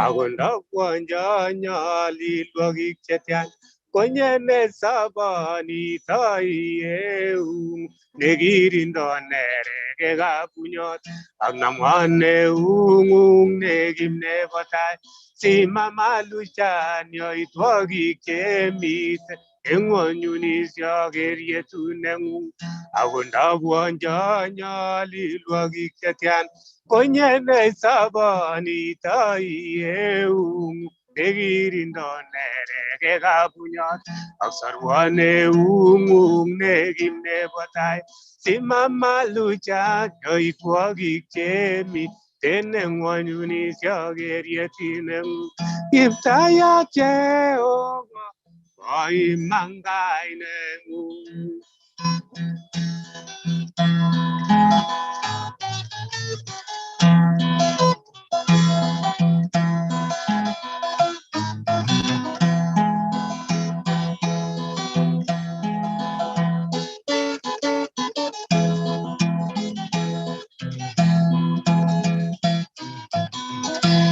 Yerire nengu imanengwege Jehova ju Olingongo ilai tori nikeba wanyamulo indangu Aungogzegi tugulendai Inyene sabe chigere olegi bunati Inye giptayande Giptaya Jehova Oi mangainemu Wow. Amen. Bwana asifiwe. Amen. Amen. Kole kakasa tiendo anaingele miten ma-connectenat kita au nini. Kamang tiendo kabisa komye. Kongoi reverend. Po iman Jehova kuturur inendet. Amen. Amen. Amen. Sindata kemach kutotye saishek alak kitoketien. Sawa sawa. So tumeshukuru sana. Hiyo sauti lakini kweli Kimeta umepewa sauti nyororo sana. Amina, Amang amina. tiendo ne anyin netiai. Ne anyin kabisa ne magiteshin niki. Kongoi. Ubarikiwe sana. Ubarikiwe sana. Hiyo ni kipawa kweli cha Mungu. Barikiwe sana. Amen. So naamini tumekuwa tayari sasa labda kusikia neno la siku ya leo. Mwange ni mchungaji Moses. Yes.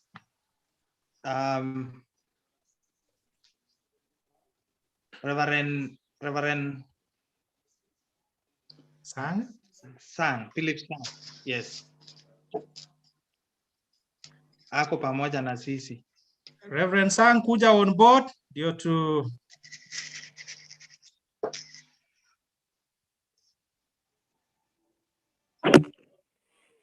Niko, Reverend Lelai, nimeingia niko. Oh yes, excellent. So otherwise kwa niaba ya Tumaini Fellowship Church nataka nichukue nafasi hii kwa niaba yetu na uongozi wote wa Tumaini Fellowship Church kumpatia nafasi ndugu wetu Reverend Philip Sang. Yeye ndiye atakaye tupatia neno la siku ya leo. We are humbled mchungaji to have you speak to us today. and especially again on behalf of Cheptiret Parish, Cheptiret ACK, ya kwamba wametupatia chukua siku ya leo ili tuweze kuwapa neno, na ndugu wetu Reverend Sang utachukua nafasi hii ili uweze kutuletea neno la siku ya leo. With all humility and love and the presence of God, we invite you to speak to God's people all over the world. Welcome. Amen. Amen. Amen. Amen.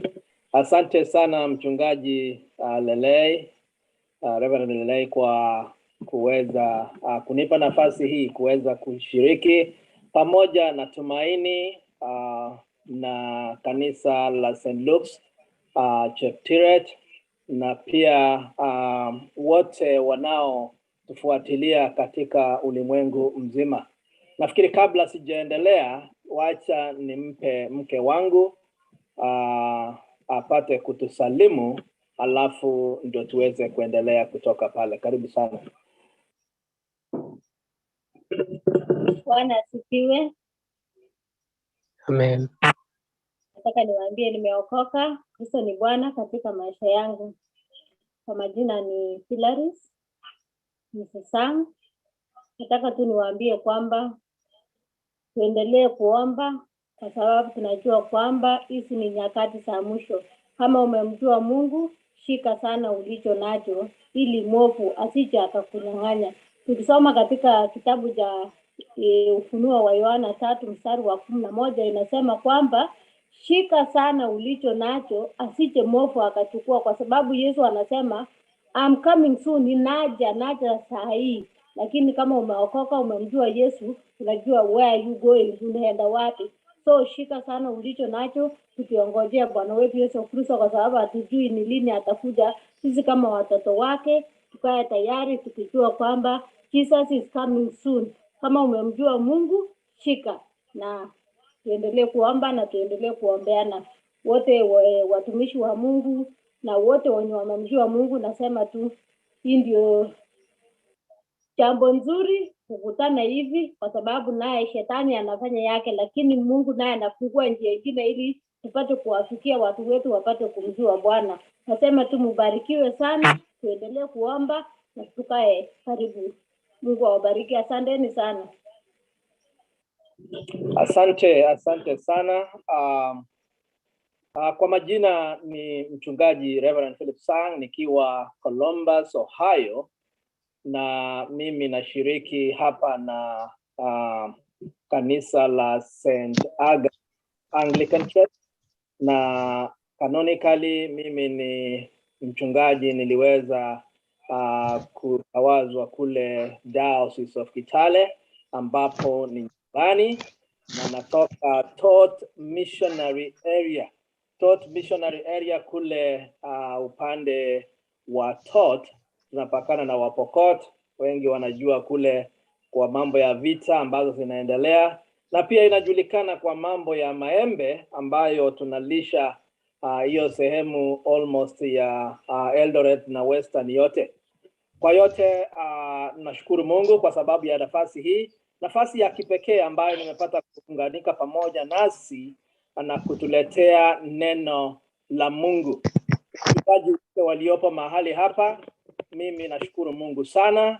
Ni kwa sababu sioni kwamba ningefaa, lakini kwa sababu ya neema na rehema za Mungu naona nafasi hii Mungu amepate kuwa pamoja kupitia yale ambayo ameandaa kwa ajili yetu siku ya leo. Kwa hivyo yangu ni kushukuru Mungu. Kama vile mchungaji Lelei alisema, tuna watu wengi ambao wako karibu sana nasi kule Cheptiret. Mimi pia labda Mungu akipenda nitakuwa mwenyeji pale.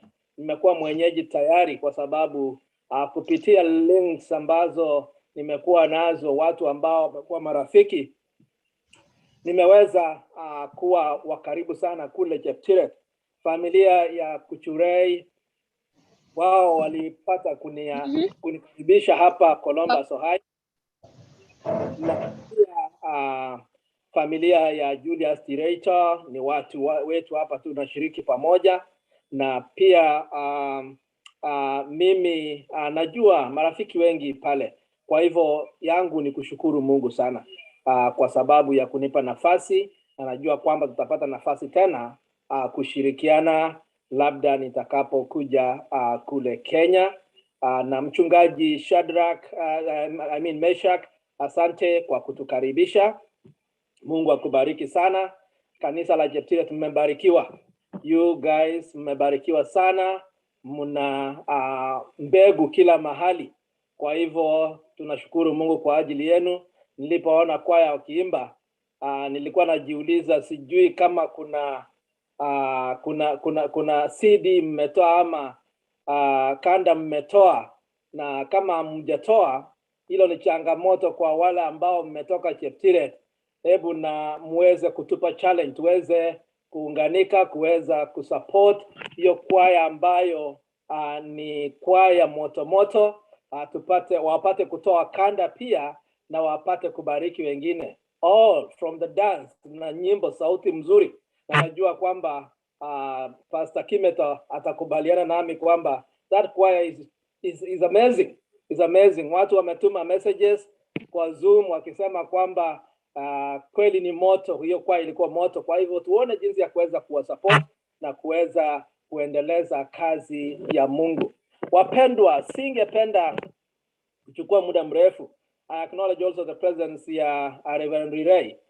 Yeye mimi nilimtazamia kwa muda mrefu, is like a mentor to me.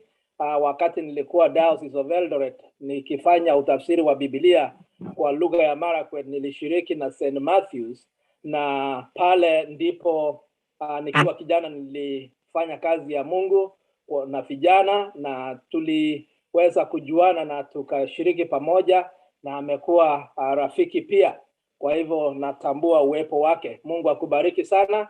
Pia wewe umefanya kazi kubwa kabisa, na it's not in vain. All of that is not in vain. Mungu akubariki. Kwa siku ya leo wapendwa, tumesoma katika somo la kwanza, somo la pili. Tukaona kwamba somo la kwanza inatuambia kuhusu wana wa Israeli walipokuwa wanavuka kwenda Kanani. Na pia tukaona katika somo la pili kwamba Yesu Kristo naye aliweza kuwatuma wanafunzi wake waende kuhubiri.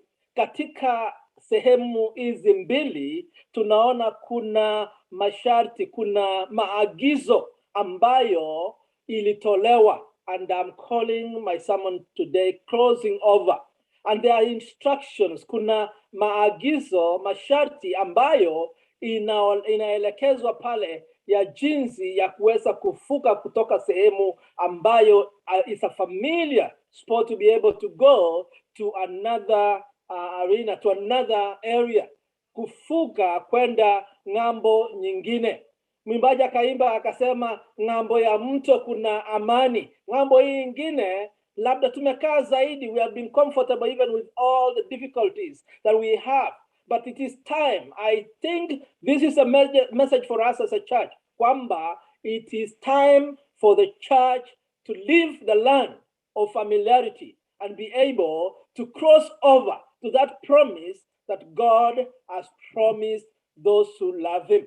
Ni wakati wa kutoka katika hiyo sehemu ambayo tumezoea. Unajua wana wa Israeli walipokuwa wamekaa kule jangwani miaka 40, ikawa mahali ambapo walikuwa wamezoea, lakini ikafika wakati ambapo they were to cross over to get to the promised land, a land that is flowing with milk and honey, mahali ambapo kulikuwa na baraka nyingi zaidi. Lakini pia kufuga kwenda ng'ambo hiyo kulikuwa na blocks on the way, kulikuwa na some things that they had to pass through which were not easy. Kwanza kabisa tunajua mto huu wa Yordani tunaambiwa ulikuwa umefurika mpaka juu, imejaa, and they were to cross over. Now these are instructions for moving into the promised land ambayo tunaambiwa katika maandiko kwamba walipewa. Jambo la kwanza waliambiwa ni kwamba ni kufuata the instructions on direction of God, to follow the direction of God. Verse 3 katika mahali pale ambapo tulisoma katika Joshua 3 mstari wa 3 inasema 3 mstari wa 2 inasema, after 3 days the officers went throughout the camp giving orders to the people, when you see the ark of the covenant of the Lord your God and the priests who are Levites carrying it, you are to move out from your position and follow it. If we would always wait for God's direction, we will never be led astray.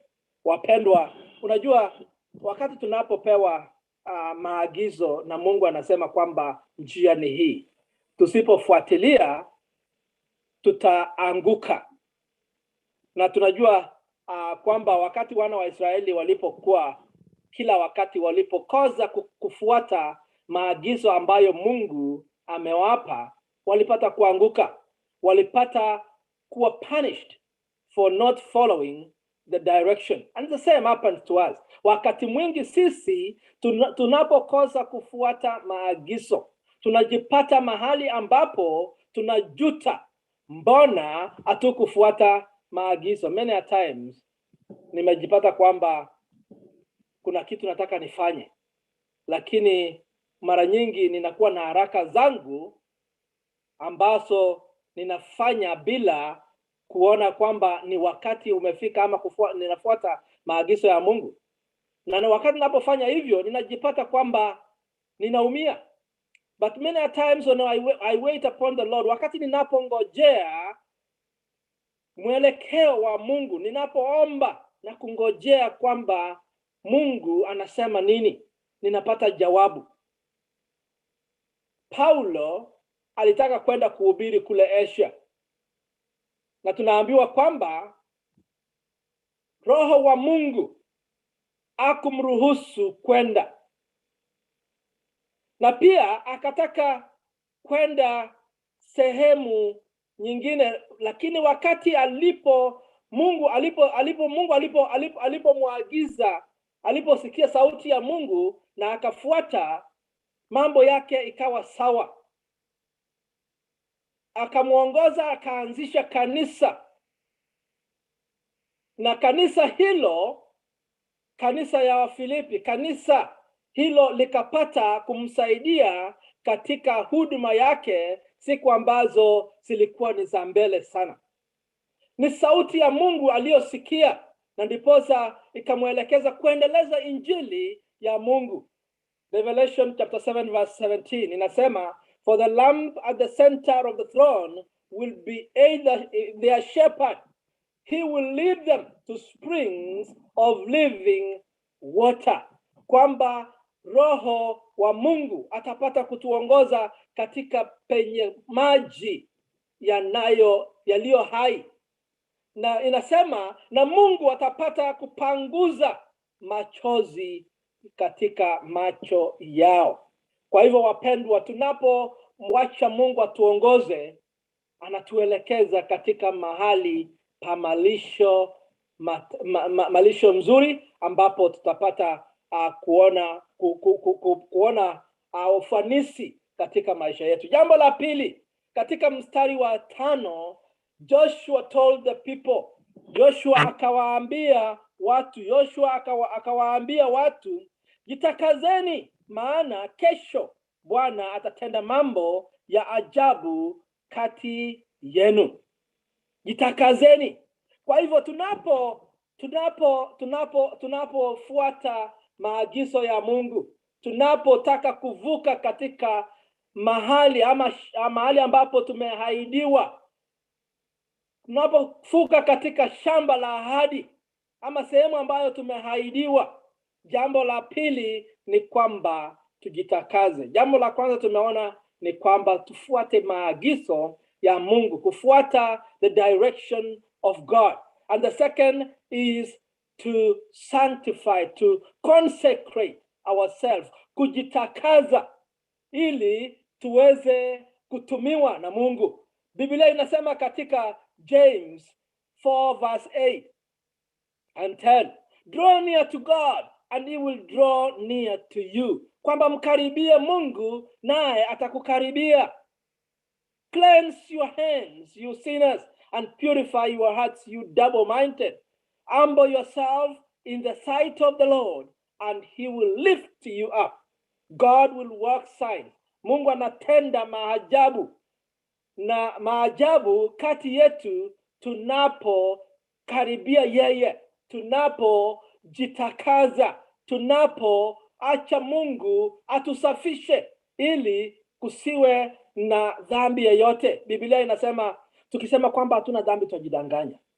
Wala ukweli nasema kila Jumapili kama Waanglikana. Lakini tukiziungama dhambi zetu, yeye ni mwaminifu na wa haki na atutakaza na kutusafisha na udhalimu wote. Wapendwa, tunahitajika kujitakaza. Tunahitajika kufuata the direction of God. Danieli akasema, Daniel 11 verse 32, those who do wickedly against the covenant, he shall corrupt with flattery. But the people who know their God shall be strong and carry out great exploits.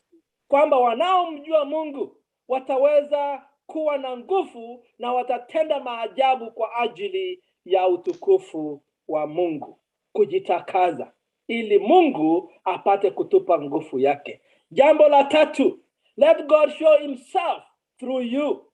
Let God show himself through you. Unajua wakati unapofanya mambo ambayo inampendeza Mungu, mambo ambayo Mungu amekudirect kufanya, hata hakutakuwa na haja ya wewe kujieleza, kwa sababu matendo yako yenyewe yataweza kujielezea. Angalia mambo haya.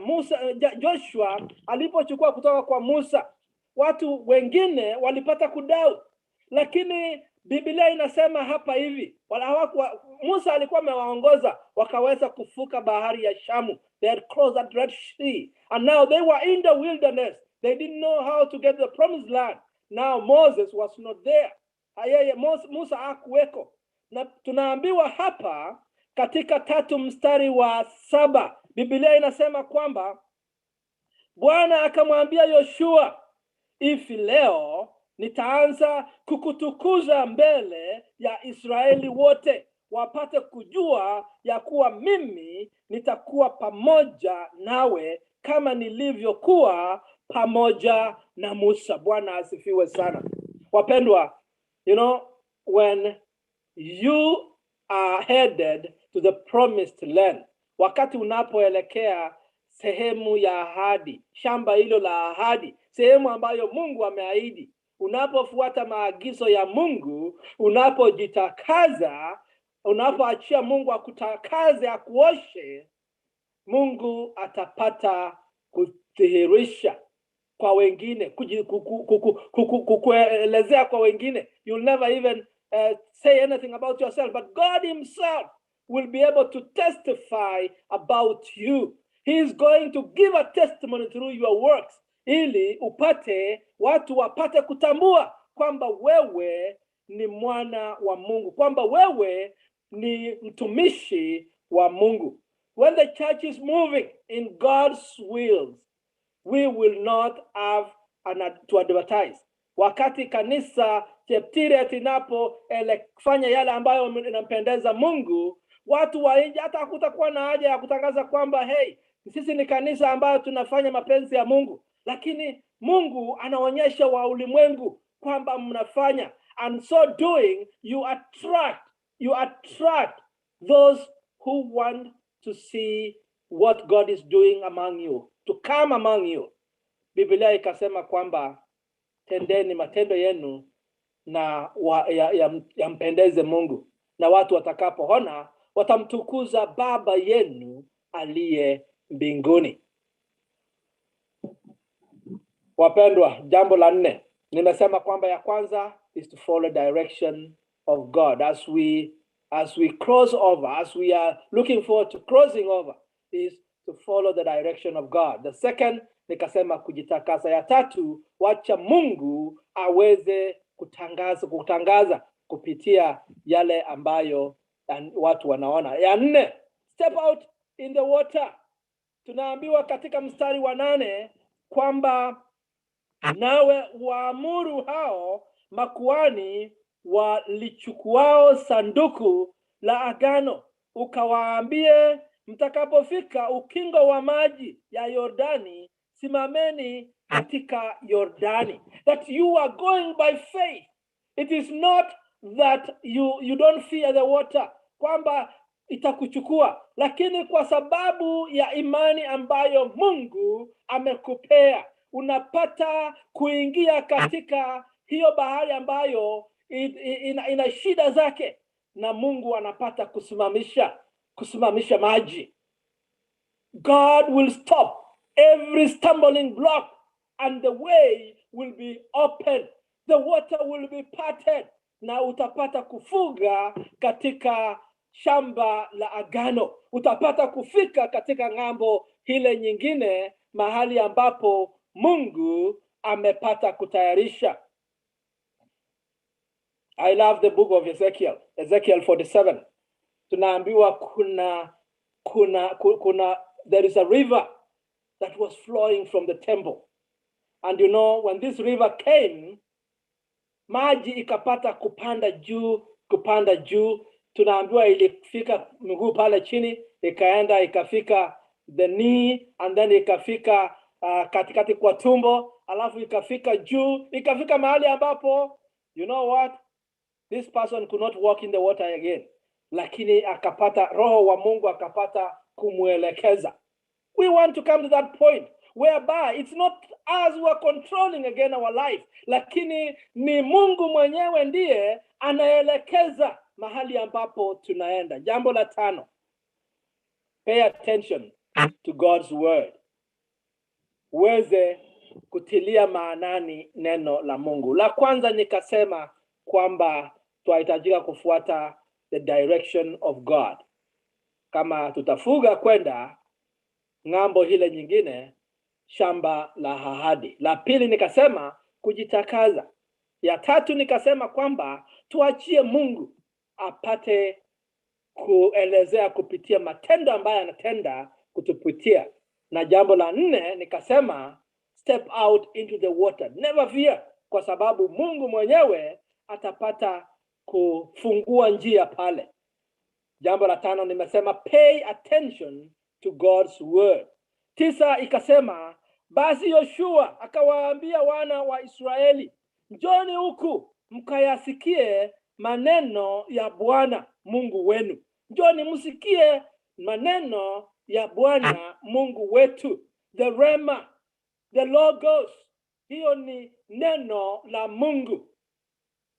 Kufuata, kusikiza na kufuata neno la Mungu. Jambo la 6, remember that God is a living God. Kwamba Mungu ambaye tunamwabudu ni Mungu anayeishi, sio Mungu ya waliokufa, lakini ni Mungu ya wanaoishi. Katika mstari wa 11 inasema tazama sanduku, katika mstari wa 11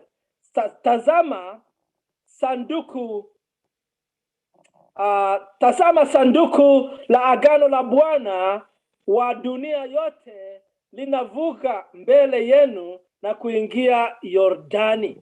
Katika Kiingereza inasema nini? Inasema see the ark of covenant of the Lord of all the earth will go into the Jordan ahead of you. Kwamba we are keeping God first. That we are keeping God first. Actually, that we are serving a living God, iko katika mstari wa 10. Inasema kwamba Yoshua akasema, kwa jambo hili mtajua ya kuwa Mungu aliye hai yu kati yenu, kwamba Mungu aliye hai yu kati yenu, na ya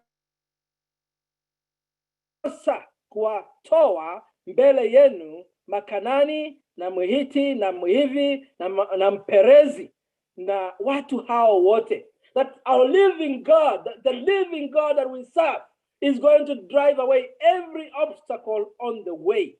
Kwamba yeye atapata kuyatoa yote ambayo, pingamizi zote ambazo zinatupinga tusifike katika shamba la ahadi ambayo Mungu ametuwekea. When we're crossing over to that promised land. Nilikuwa tunasema jambo la 7, keep God first. Kwamba Mungu akuwe wa kwanza.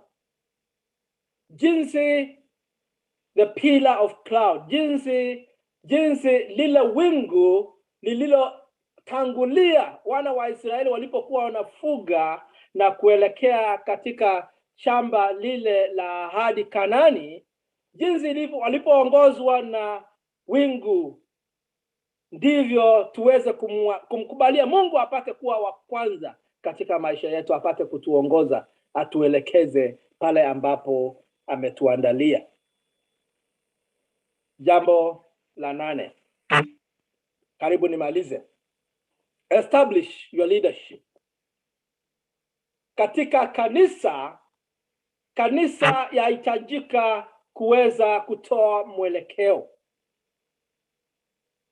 Inasema katika mstari wa 13, inasema itakuwa wakati nyayo za makuhani walichukuao sanduku la Bwana wa dunia yote zitakapoisimama katika maji ya Yordani, hayo maji ya Yordani yatatindika, maji yale yashukayo kutoka juu, nayo yatasimama kama chuguu. The leadership. Unajua makuhani walikuwa viongozi, wanaongoza, wanaenda mbele. Kanisa yahitajika kuongoza. Wakati tunapoona katika nchi yetu ya Kenya, kanisa inapokaa nyuma katika siasa za Kenya, it pains us. Inatufanya kusikia uchungu sana, kwa sababu hatujui tunaelekea wapi kama nchi. Iwapo kanisa haitachukua the leadership of our country, my brothers and sisters, ndugu zangu, we are heading to the wrong direction. Najua Reverend Ray na mheshimu, na najua amefanya mengi katika aswa wakati nchi ilipokuwa inaelekea sehemu ambayo sio mzuri. Mara nyingi niliona Reverend Ray anasimama, hata mara nyingi aliwekwa ndani kwa sababu ya kusimama na kutangaza kwamba nchi hii inaenda sehemu ambayo haikubaliki. Mungu hawezi kubali. Wapendwa, wakati tunapoona kanisa wakati huu inapokaa nyuma na kutochukua uongozi kuweza kutoa mwelekeo katika nchi yetu, hiyo inatuumiza sana. It is very, very painful. Ni ombi langu kwamba kanisa tutaamka na kuweza kuamka kutoka usingizi na kuweza kutoa mwelekeo wa nchi yetu. Na hiyo naachia challenge hiyo kanisa. Tunapoomba sio kuomba tu pekee, bali ni kwenda pia mbele na kutoa mwelekeo wa nchi yetu. Jambo la 9. Trust God to do what he said he would do. Hata tunapotoa mwelekeo na tuachilie Mungu kwamba atatenda jinsi amesema atatenda. Katika mstari wa 14, hata ikawa hao watu walipotoka katika hema zao ili kuvuka Yordani, makuhani waliolichukua sanduku la agano wakatangulia mbele ya watu. So when the people broke camp to cross the Jordan. Wale makuhani wakapata kutangulia na waliamini kwamba Mungu ambaye amesema twende atatenda. And you know, God is still able to do. Yeye ako na uwezo wa kutenda hata wakati huu. Abrahamu alikuwa miaka 99 na mke wake naye akawa karibu pale. Lakini ahadi ambayo Mungu alimpa kwamba atakuwa baba wa mataifa, aliamini kwamba atapata mtoto hata katika miaka ile alikuwa imeenda sana. He trusted in God, that God was able to do what he has promised that he will do. Wapendwa, tunapo hatatarajia kufuga katika ng'ambo ile ambayo Mungu ametuahidia, tunajua kwamba Mungu ana makusudi mazuri na amesema I have good plans for you. We trust that he is going to do as he has promised. Abrahamu na Sarah hawakupata kuweva. They trusted that they will get that son. They will be the father of all nations. Na Mungu alitimiza ahadi yake. Jambo la 10 na mwisho. We need to step out in faith. Unajua katika mstari wa 15 Biblia inasema pale Yoshua 3 mstari wa 15. Biblia inasema basi hao waliolichukua hiyo sanduku walipofika Yordani na nyayo za makuhani waliolichukua sanduku zilipotiwa katika maji ya ukingoni, maana Yordani hujaa hata kingo zake na kufurika wakati wote wa mafuno, ndipo hayo maji yaliyoshuka kutoka juu yakasimama. They stepped in faith. Nani angeweza kuingia katika mafuriko, maji ambayo imejaa hadi ukingo? Ilikuwa ni kwa sababu ya imani. Imani ambayo walikuwa nayo. Waliweza kuamini kwamba Mungu atatenda yale ambayo amesema. Unajua imani, wapendwa, is very scary. Faith can be very scary. But God has promised. Na akasema kwamba kuna shamba la ahadi. Nimekuandalia mahali. Tunahitajika kufuga. I'm thinking about wale ambao wametoka kule Kenya, tumeenda katika nchi zingine, Australia pamoja na hata Amerika pamoja na kwingine. Think about mtu kuacha nchi yake na kwenda, haujui unapoelekea, haujui kule itakuwa namna gani, lakini Mungu ambaye alikuwa ameandaa mahali kwa sababu ya imani ambayo ulikuwa nayo, unaenda kupata watu ambao even you don't know and they welcome you. This has happened many times. Nawaambia mimi sikujua familia ya Cheptiret. It was during wakati wa graduation ya Bishop Korir, tukakutana na tukajuana pale. Na yeye nilipopata green card, wakati huo nilikuwa ningali shule kule Tennessee. Lakini nilipopata green card sikujua nitaenda wapi. Tennessee nilikuwa nimejua, kwa hivyo ilikuwa ni sehemu ambayo ingefaa nirudi na niende nikae. Lakini after praying, after a lot of consultation and asking God, kuuliza Mungu ni wapi, Mungu akanielekeza hapa Ohio, ambapo mtu mmoja pekee ambaye nilijua ni familia ya Cheptiret. Na sio wote, ilikuwa ni Cheptiret peke yake. But wakati nilifika mahali hapa, makaribisho ambayo nilipata siwezi nikayaelezea kwa undani zaidi, kwa sababu ilikuwa ni kuu, na Mungu ametubariki, ametutumia tukaweza kufungua hata na kanisa. You know, Victory Point Fellowship Church ilitokezea kwa ajili ya familia hii ya Kuchurei, na pia tukakutana na mchungaji Grace ambaye pia tunafanya kazi naye katika Victory Point Fellowship Church, na tumeona mkono wa Bwana. Hatukutarajia kwamba itafika hapa, lakini Mungu ambaye alituelekeza akatuleta pamoja, akapata kutenda makuu. Ilikuwa ni imani ambayo ilituleta tukakutana na tukaweza kutenda kazi ya Mungu, na tunaendelea kutenda. Wapendwa, faith can be scary, but tuelewe kwamba we are not walking by sight, it's by faith. Ni kwa imani. Crossing over, wakati tunapoitwa kuweza kucross over, najua kanisa saa hizi Cheptiret, Mungu anawaita, anawanenea kwamba kuna mahali ameandaa, the promised land. I don't know what that land is, lakini Mungu anasema songa kwa imani. Sikiza sauti yangu na ukaweze kusonga. He wants to use you, anataka kuwatumieni.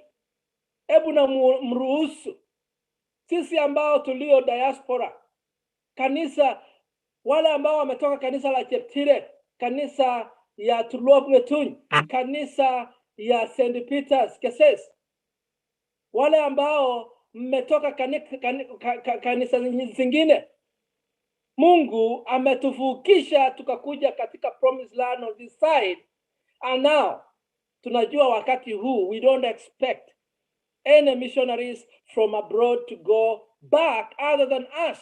Mimi ni advocate wa wale tunasema let's give back.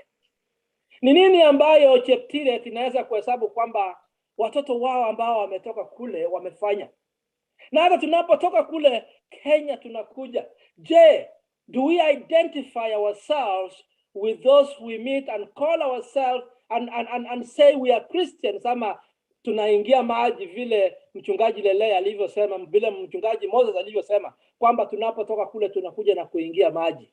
Ni ombi langu kwamba tutaweza kutangaza msimamo, tutaweza kuachilia Mungu aweze kuelezea kuhusu sisi, even where we go, wherever we are, and allow God to give us the opportunity to go back and bless the places and bless the parents, the brothers and sisters, na pia kanisa ambayo ilituchunga. We have a responsibility. Hatukutoka kule bure. Pale ambapo tupo sio bure. Mungu ana makusudi ambayo anataka sisi tutende. Je, hiyo ni nini? Kabla hatujaitwa kwenda kule ambapo Yesu alienda kuandaa, je, ni nini Mungu anataka utende? We have a promised land beyond this. But before we get to that, there are other promises that God has put in place. Let's follow the direction of God. Let's sanctify, cleanse ourselves, consecrate ourselves. Tuachie Mungu, tujitakaze. Wacha tuweze kutoka katika imani na kuachilia Mungu atende mapenzi yake anapotutumia kwa ajili ya utukufu wa jina lake. Mungu, tunakushukuru. Tunasema asante kwa sababu ya neno lako.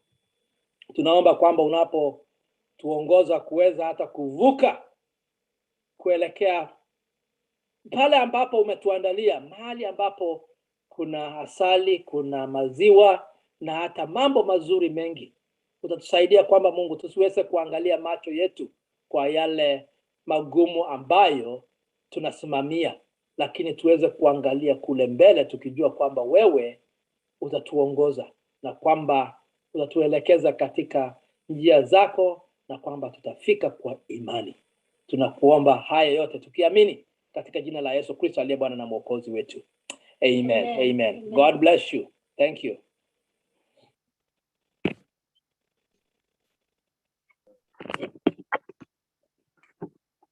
Karibu Hosea.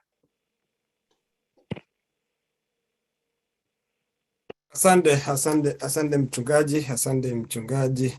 Napenda nipatie mchungaji Moses ako na neno, alafu tujiandae kwa sehemu ya sadaka. Mchungaji Moses, karibu. Karibu mchungaji Moses.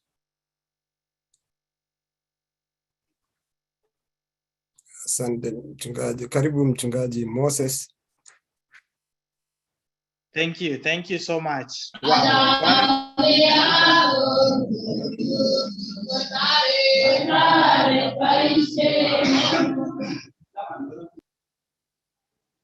Yes, Bwana asifiwe kanisa. Wangapi wamebarikiwa siku ya leo? Inua mikono kama umebarikiwa. Asante sana mchungaji. Tumepata ujumbe kwa wakati na siku ya kipekee ambapo dunia inapitia changamoto mwingi. Na leo hii, siku ya leo, tumepata kujua ya kwamba tutafuka tukiwa na imani. Bwana asifiwe. Tutashinda tukifuata maagizo kutoka kwa Mwenyezi Mungu. Tutatoboa hii maisha yenye imekuwa ngumu, ukiwa Kenya, ukiwa sehemu mbalimbali, tukiwa na Yesu Kristo. Bwana asifiwe. Kiterteri jamani gab Jehova kuiga konetech kiboitiot nebo betutab rani ngot ko Jehova neimuchi kokanaptech akoyaiwech oret.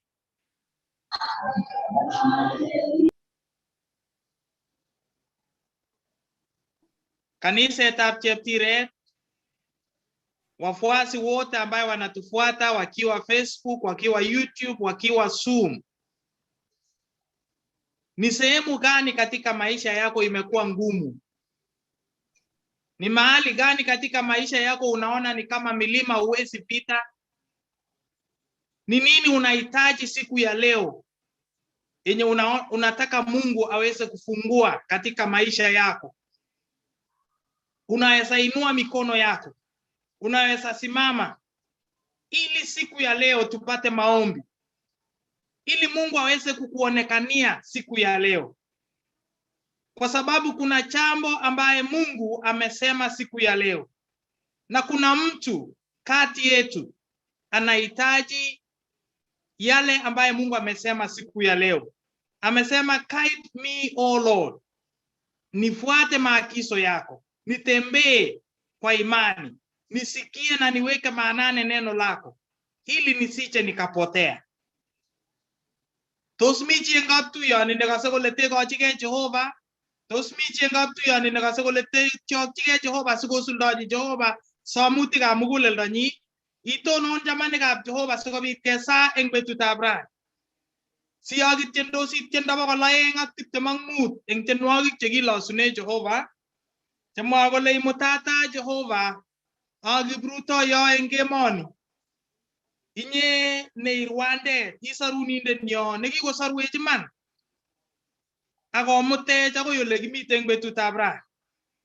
Ko ngot imite kaptuiyoni akikose ile katyinyindo mirmirietab Jehova kobun kiboitiot nekamta eng betutab rani, itonon asikobit kesoun eng betutab rani, simeweke gaa chepkametinyu, mama nenyu, baba nenyu nekitupche eng betutab rani kouyo kenyone kanisa, lakini iweke kokaikas kurset nekakokure Jehova, akomwa kole yekityokchigei Jehova, yekikas tuguk chemwoe Jehova, kesoptosi akoyote oret Jehova ole mamite oret. Inye ne mara kicheng sukul, inye ne mara kicheng kapkazi, inye ne mara kicheng lakwet, inye ne mara kicheng boyot, mara kicheng ne akotomo inyoru.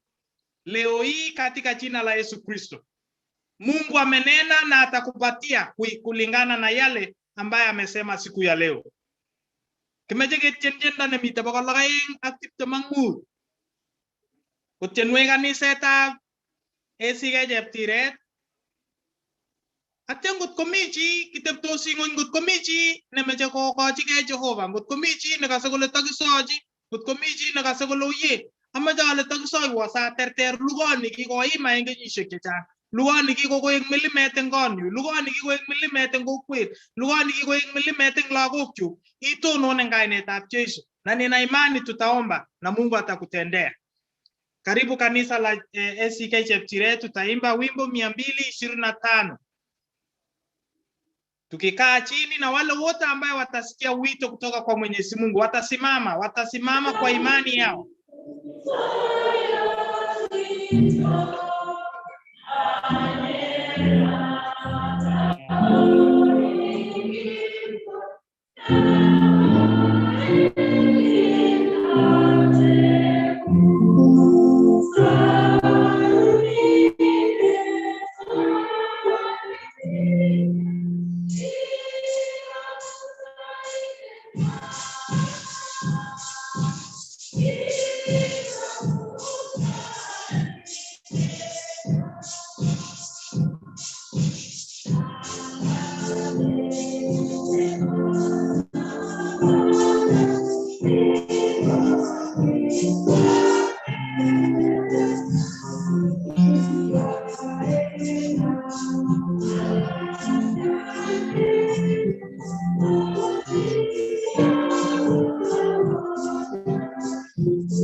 Kongoi missing chamanikab Jehova. Kama kokenya ale tos mi chi eng kaptuyoni, kuna mtu katika mkutano yetu siku ya leo angependa kupeana nafasi yake, maisha yake, angependa hata kusikia kutoka kwa Mwenyezi Mungu kwa yale yote ambaye tumenenewa siku ya leo. Unaweza simama kwa imani ili Mungu aweze kutubariki sisi wote wakati ambapo tunaenda kuomba. Tos mi chi kongoi missing eng ichek che indoi eunekwak barak, kongoi eng ichek che tonondos asikobit kobirwech Jehova.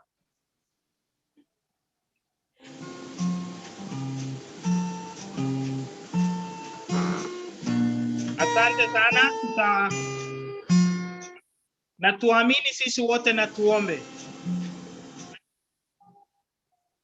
Mwenyezi Mungu Baba, katika jina la Yesu Kristo, Muumba mbingu na nchi, Baba wetu wa Ibrahimu, Isaka na Yakobo, tunasema asante Mungu kwa sababu umenena pamoja na sisi kupitia mtumishi wako. Umeweza hata Mungu kuweza kutuandalia mambo mazuri katika maisha yetu, tuweze kufuata maagizo kwa imani yetu na kwa safari yetu ya kwenda mbinguni. Mungu wetu, usipoenenda pamoja na sisi tutapotea. Na kama vile mtumishi wako Musa aliponena ya kwamba Mungu hatuwezi toka hapa usipoenenda nasi, tunaombea jamii, tunaombea kanisa, tunaombea vijana, tunaombea watoto, tunaombea kila mmoja yule ambaye atajua neno lako.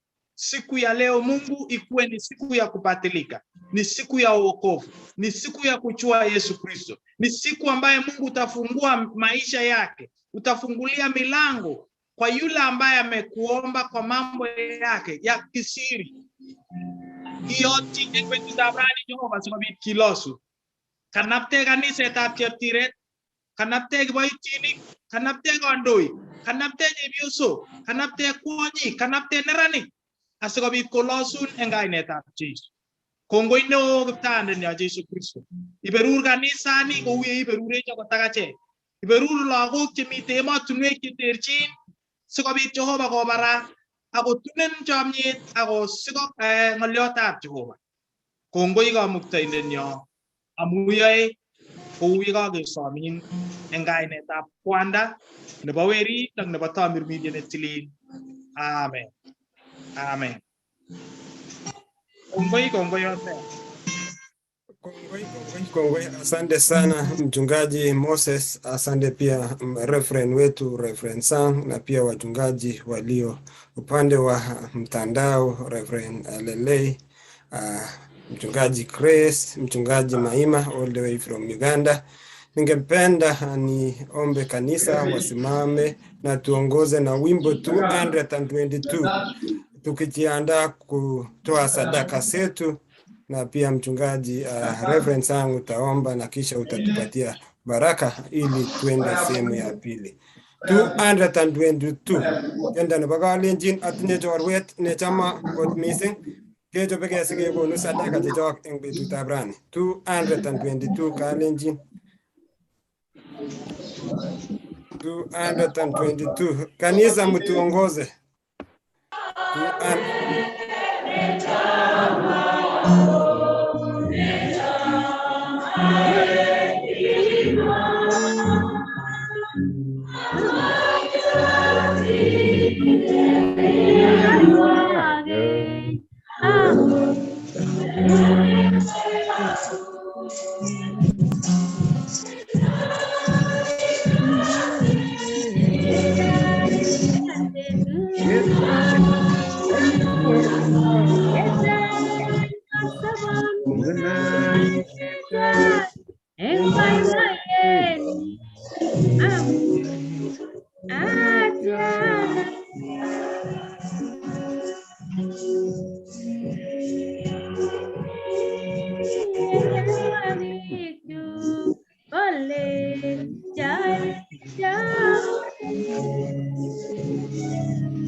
Ningependa kuomba watu wanaotufuatilia kwa upande wa Facebook, upande wa YouTube na pia watu wa Zoom, tunaweza tutumie hii treasurer number ya 0727427896. Jina ni Philip Rirei.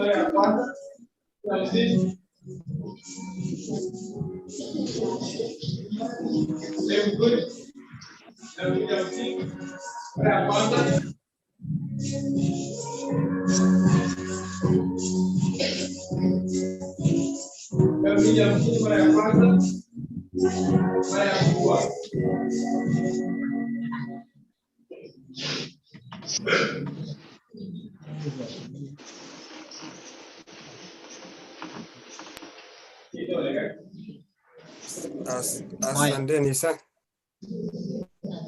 Asanteni sana.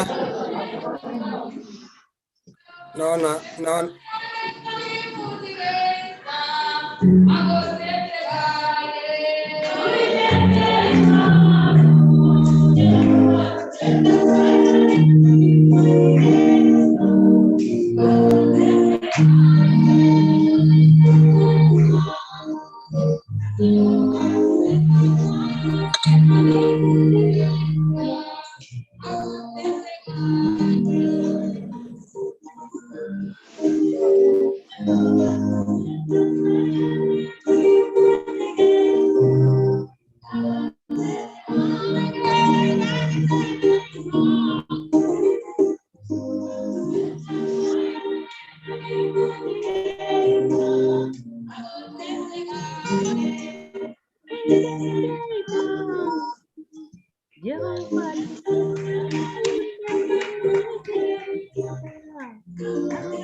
Asanteni sana wanakwaya wetu wa Cheptiret.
Asanteni sana wa kwaya, asanteni sana kwaya. Ningependa ni invite Reverend Sang, karibu uombee sadaka mchungaji. Karibu Reverend Sang.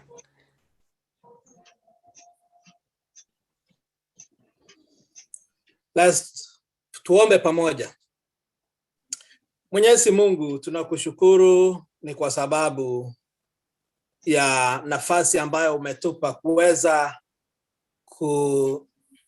kubariki Mungu wetu, kuweza kutoa matoleo yetu kwa ajili ya kazi yako na kubariki kazi yako Mungu wetu. Asante kwa wote ambao wameweza kutoa. Naomba baraka juu yao, ukapate kuwabariki, ukapate kukutana na mahitaji yao, ukapate Mungu wetu hata kuwa pamoja na wao kwa kazi ya mikono yao. Mungu wetu ukapate kubariki. Tunajua kwamba Mungu, kwa mengi ambayo umetubariki nazo, tunaweza kuleta hata machache yale ambayo tunaleta kwa ajili ya kazi yako, na tunajua kwamba Mungu wewe utabariki, tupata hata nafasi ya kuweza kutoa mengine mengi. Asante pia kwa sababu ya kazi hiyo ambayo matoleo haya yataenda kutenda. Naomba baraka juu ya watu wako, ukapate kuwabariki katika jina la Baba na Mwana na Roho Mtakatifu. Amen. Amen. Asante sana mchungaji, na asante pia kwa sehemu ya kwanza ya ibada yetu ya siku ya leo, na pia watu wote wanaotufuatilia biki isubech ngebebertani ba Facebook, ngebebertani ba YouTube, biki kagmi ibada kongete kangeta Sunday school Akoi saishekab kora kaketar part 1 mchungaji Reverend Sang, thank you on short notice, na umefika siku ya leo na familia yako, naona mumekaa imara na mama since service hadi wakati wa sasa. Wachungaji wetu wa upande wa diaspora, asanteni sana sana. Na pia ningependa ni before ni invite mzee Kuchurei, netakanech part 2 of the program. Kotawechi kongoi kabisa, kongoi neo kabisa kanisetab Cheptiret eng takset nekotachech eng betutab rani. Kongoi kora amu kingemi diaspora church service eng kanisenyu nebo gaa olimbo Tulwam Wetunye. Mzee Barno aliweza pia kwenda kuungana na watu wa Tulwam Wetunye na mmekuwa akitufuatilia kabisa very closely. So asanteni sana. Halideni programming betu. Amete kichawech kongoi ngawa kijana ambaye kila mara anafanya kazi, tunamtuma. Chana alikuwa upande wa LKU Marakwet na leo ameweza kufika hapa Cheptiret, na hiyo services yote ambayo tumeweza kwenda anatusaidia. Tawarete kabisa kijana Manuela, mahali ulipo Manuela, asimama na useme chamge, watu wa kanisa wakuone. Manuela mahali ulipo, karibu.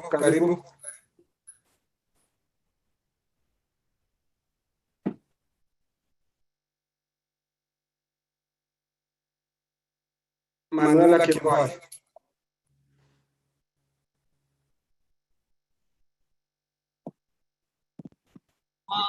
Asante sana Hosea. Kidogo huku rasharasha inaanza ya mvua. Nashukuru Mungu kufika Cheptiret siku ya leo. Ilikuwa ni wakati mzuri kwetu pamoja na kanisa la Cheptiret. Shukuru Mwenyezi Mungu siku ya leo.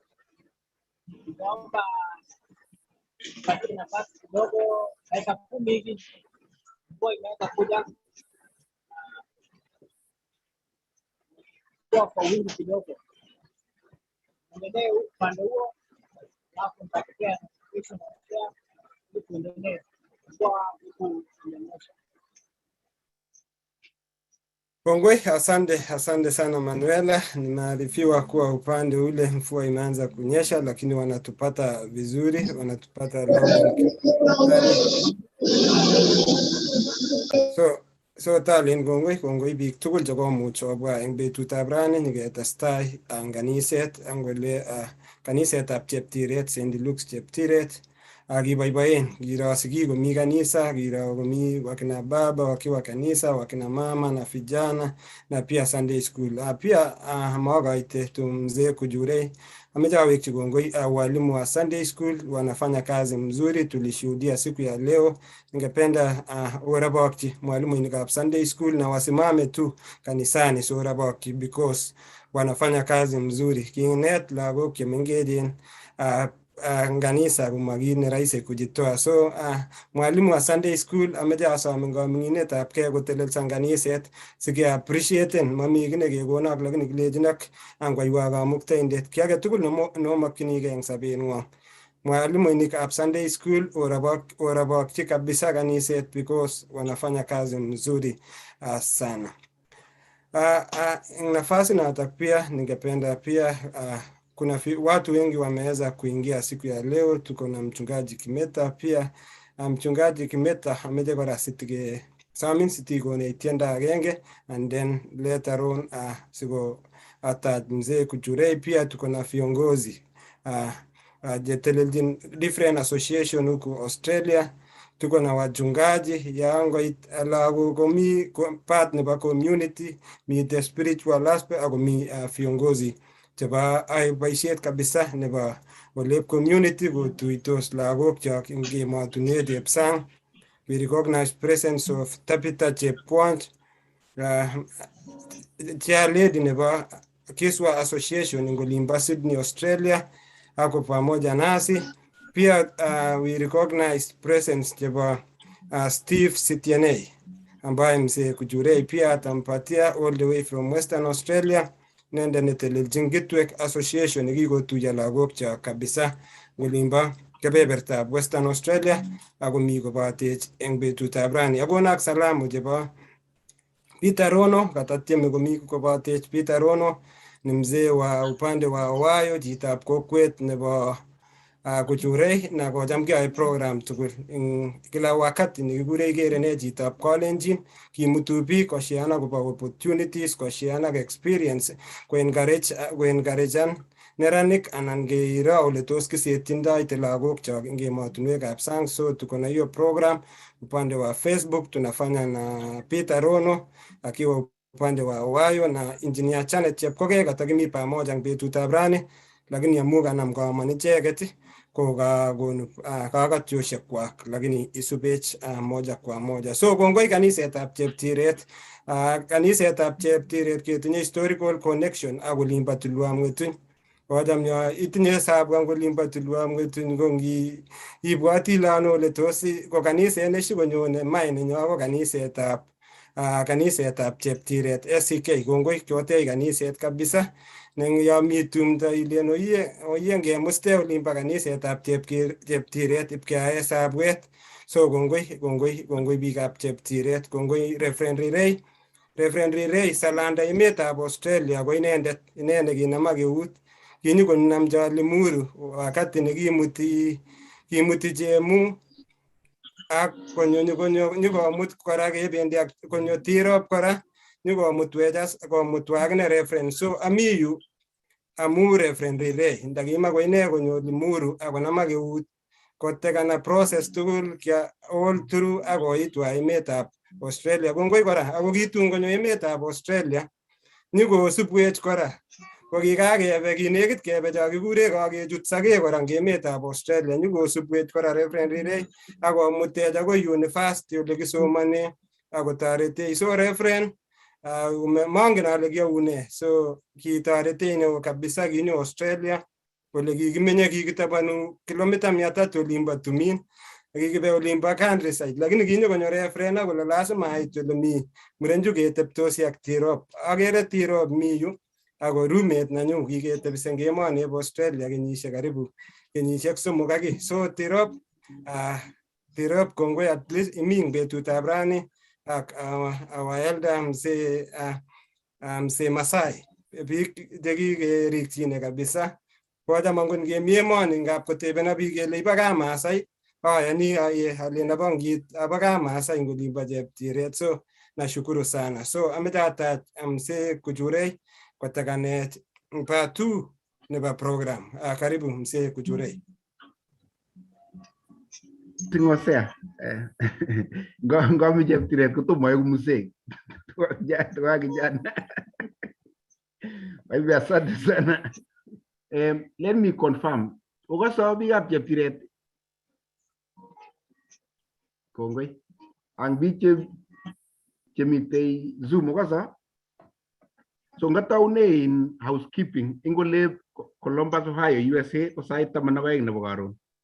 Kimwoe kelen kakotoreti Jehova engete saa 6 nebo kemboi sikomuch ketebe in programini kot koit yukakeit. Ameche awekchi kongoi Reverend Sang akobo ng'oliot noto nekakokonech. Reverend ko atkonye koskoling sait 11 kubirwo simet kolecho mitei kiboitiot age ne kouwei kokomoche ketoret kituchi tuguk chukokanyi lorit tuguk tugul chobo ko chaongen kitandok, ngecherok, saburionik yote ipkeyai kasit noto karibu akoi saa 2 nebo kemboi atias keng'etos kakeng'etchi. So to see you so strong enough to make that sermon, that very powerful sermon, we give glory to God. In fact, it's a timely message. Ingololi chikako ngolol so tai, ngalal kukun Mrs. Keino, ngalal Joel Kimeto. Omwa kobo ngoliot nemi Mathayo 5 koite 14 akoi 16. Ningasoma kidogo kityo Nandi asiko kale olapkeyetab ing'ony makimuchi kewuny inganaset nemi tulwet barak ak mainomi biik tait akonde kitonget orit ako indoi kit netonone ako kwengchi biik tugul chemi ko. Ngolu lapkeiyeng'wang kounotok eng taitab biik sikomuch koker boisionikwok chemiach sikolos kwandang'wong nemi kipsengwet. Kongoi Hosea amu kiyeku tait nekoindoiwech eng oretab Diaspora Zoom service. Kongoi eng kanisetab Tumaini Australia, kongoi eng Victory Point ak St. Augustine, kongoi eng kanisetab ACK Cheptiret. Kabaibaitu eng kit age tugul nekaro nekakotestai ak aturori Jehova kot mising. So ameche keyai kityo housekeeping kidogo, ane kityo koai introduction kwa biikab America. Eastern Standard Time nekimi ko sait 12. Mi biik chemite Pacific Time ko karibu saa 6 nebo bet nebo kemboi ngolot komeche koruyo ichek. Australia ko mi jioni ko Cheptiret komi bet kwen. So amite WhatsApp nebo kanisa ak nenyu. So ngot komi chi ne mache kokat tuyet attracten attention nenyu kosirwa kityo WhatsApp kole ami. Kokasome ale ataune biikab America siko biik cho kotom koruyo ng'eteke saa 6 nebo kemboi akoi nguno atyo ameche koruyo ko sikomuch siketiach kou Reverend Sang nekale tindo tuyet ake in the next 1 hour or 2. I think imuchi Reverend Sang imuchi imwa ng'olyong'ung asimuch ketiach. Kongoi Baba Victor. Ngama kongoi eng kanisetab Cheptiret, kongoi mising amu en tokset nekotachech ko man o kasit ako en ngiro saisiek kora komanamegei. Ko kongoi eng kokwek tugul chomite Australia, chomite komostab Canada, everywhere in the world eng sacrifice nekoi. So atindoi tuyet atindoi tuyosiek aeng chemi tai. So ako kakeng'etye saa 8 nebo kemboi. So akasome kole in I'll be leaving after this ako in Malo nyikenyoru emosto eng Cheptiret ami oloto ko nekit. So sinyekenai komie. Ngoberurok Jehova akwaiwok nemie ko Tumaini ngoberurok Jehova man kole in aakse ng'alek alake sikobit koyat Jehova oret age.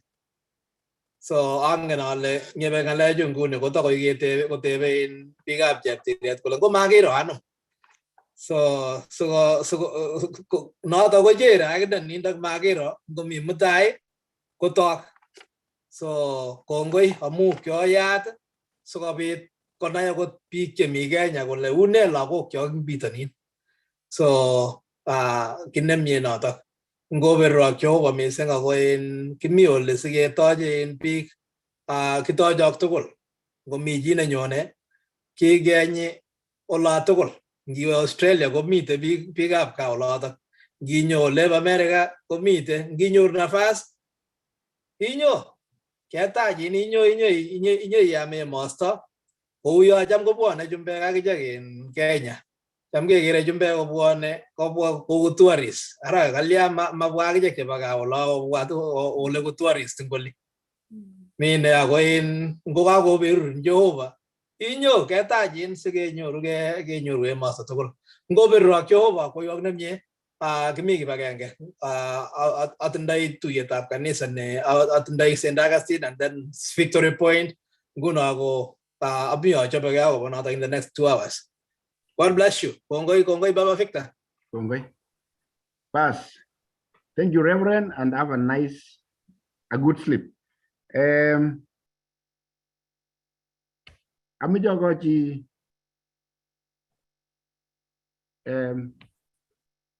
Mama Victor, imitwai kokateji. Awuni tienda kidogo, and then kujupke Faith Chemutai North Carolina. Tufosa, Chupkei, Tirok, Noti Robert Edward Kimutai mitei Hawaii angan ale majiru sai. Please chopkei asi igotishe. Eric Kogo ak Masi. Picha tajikaro in North America.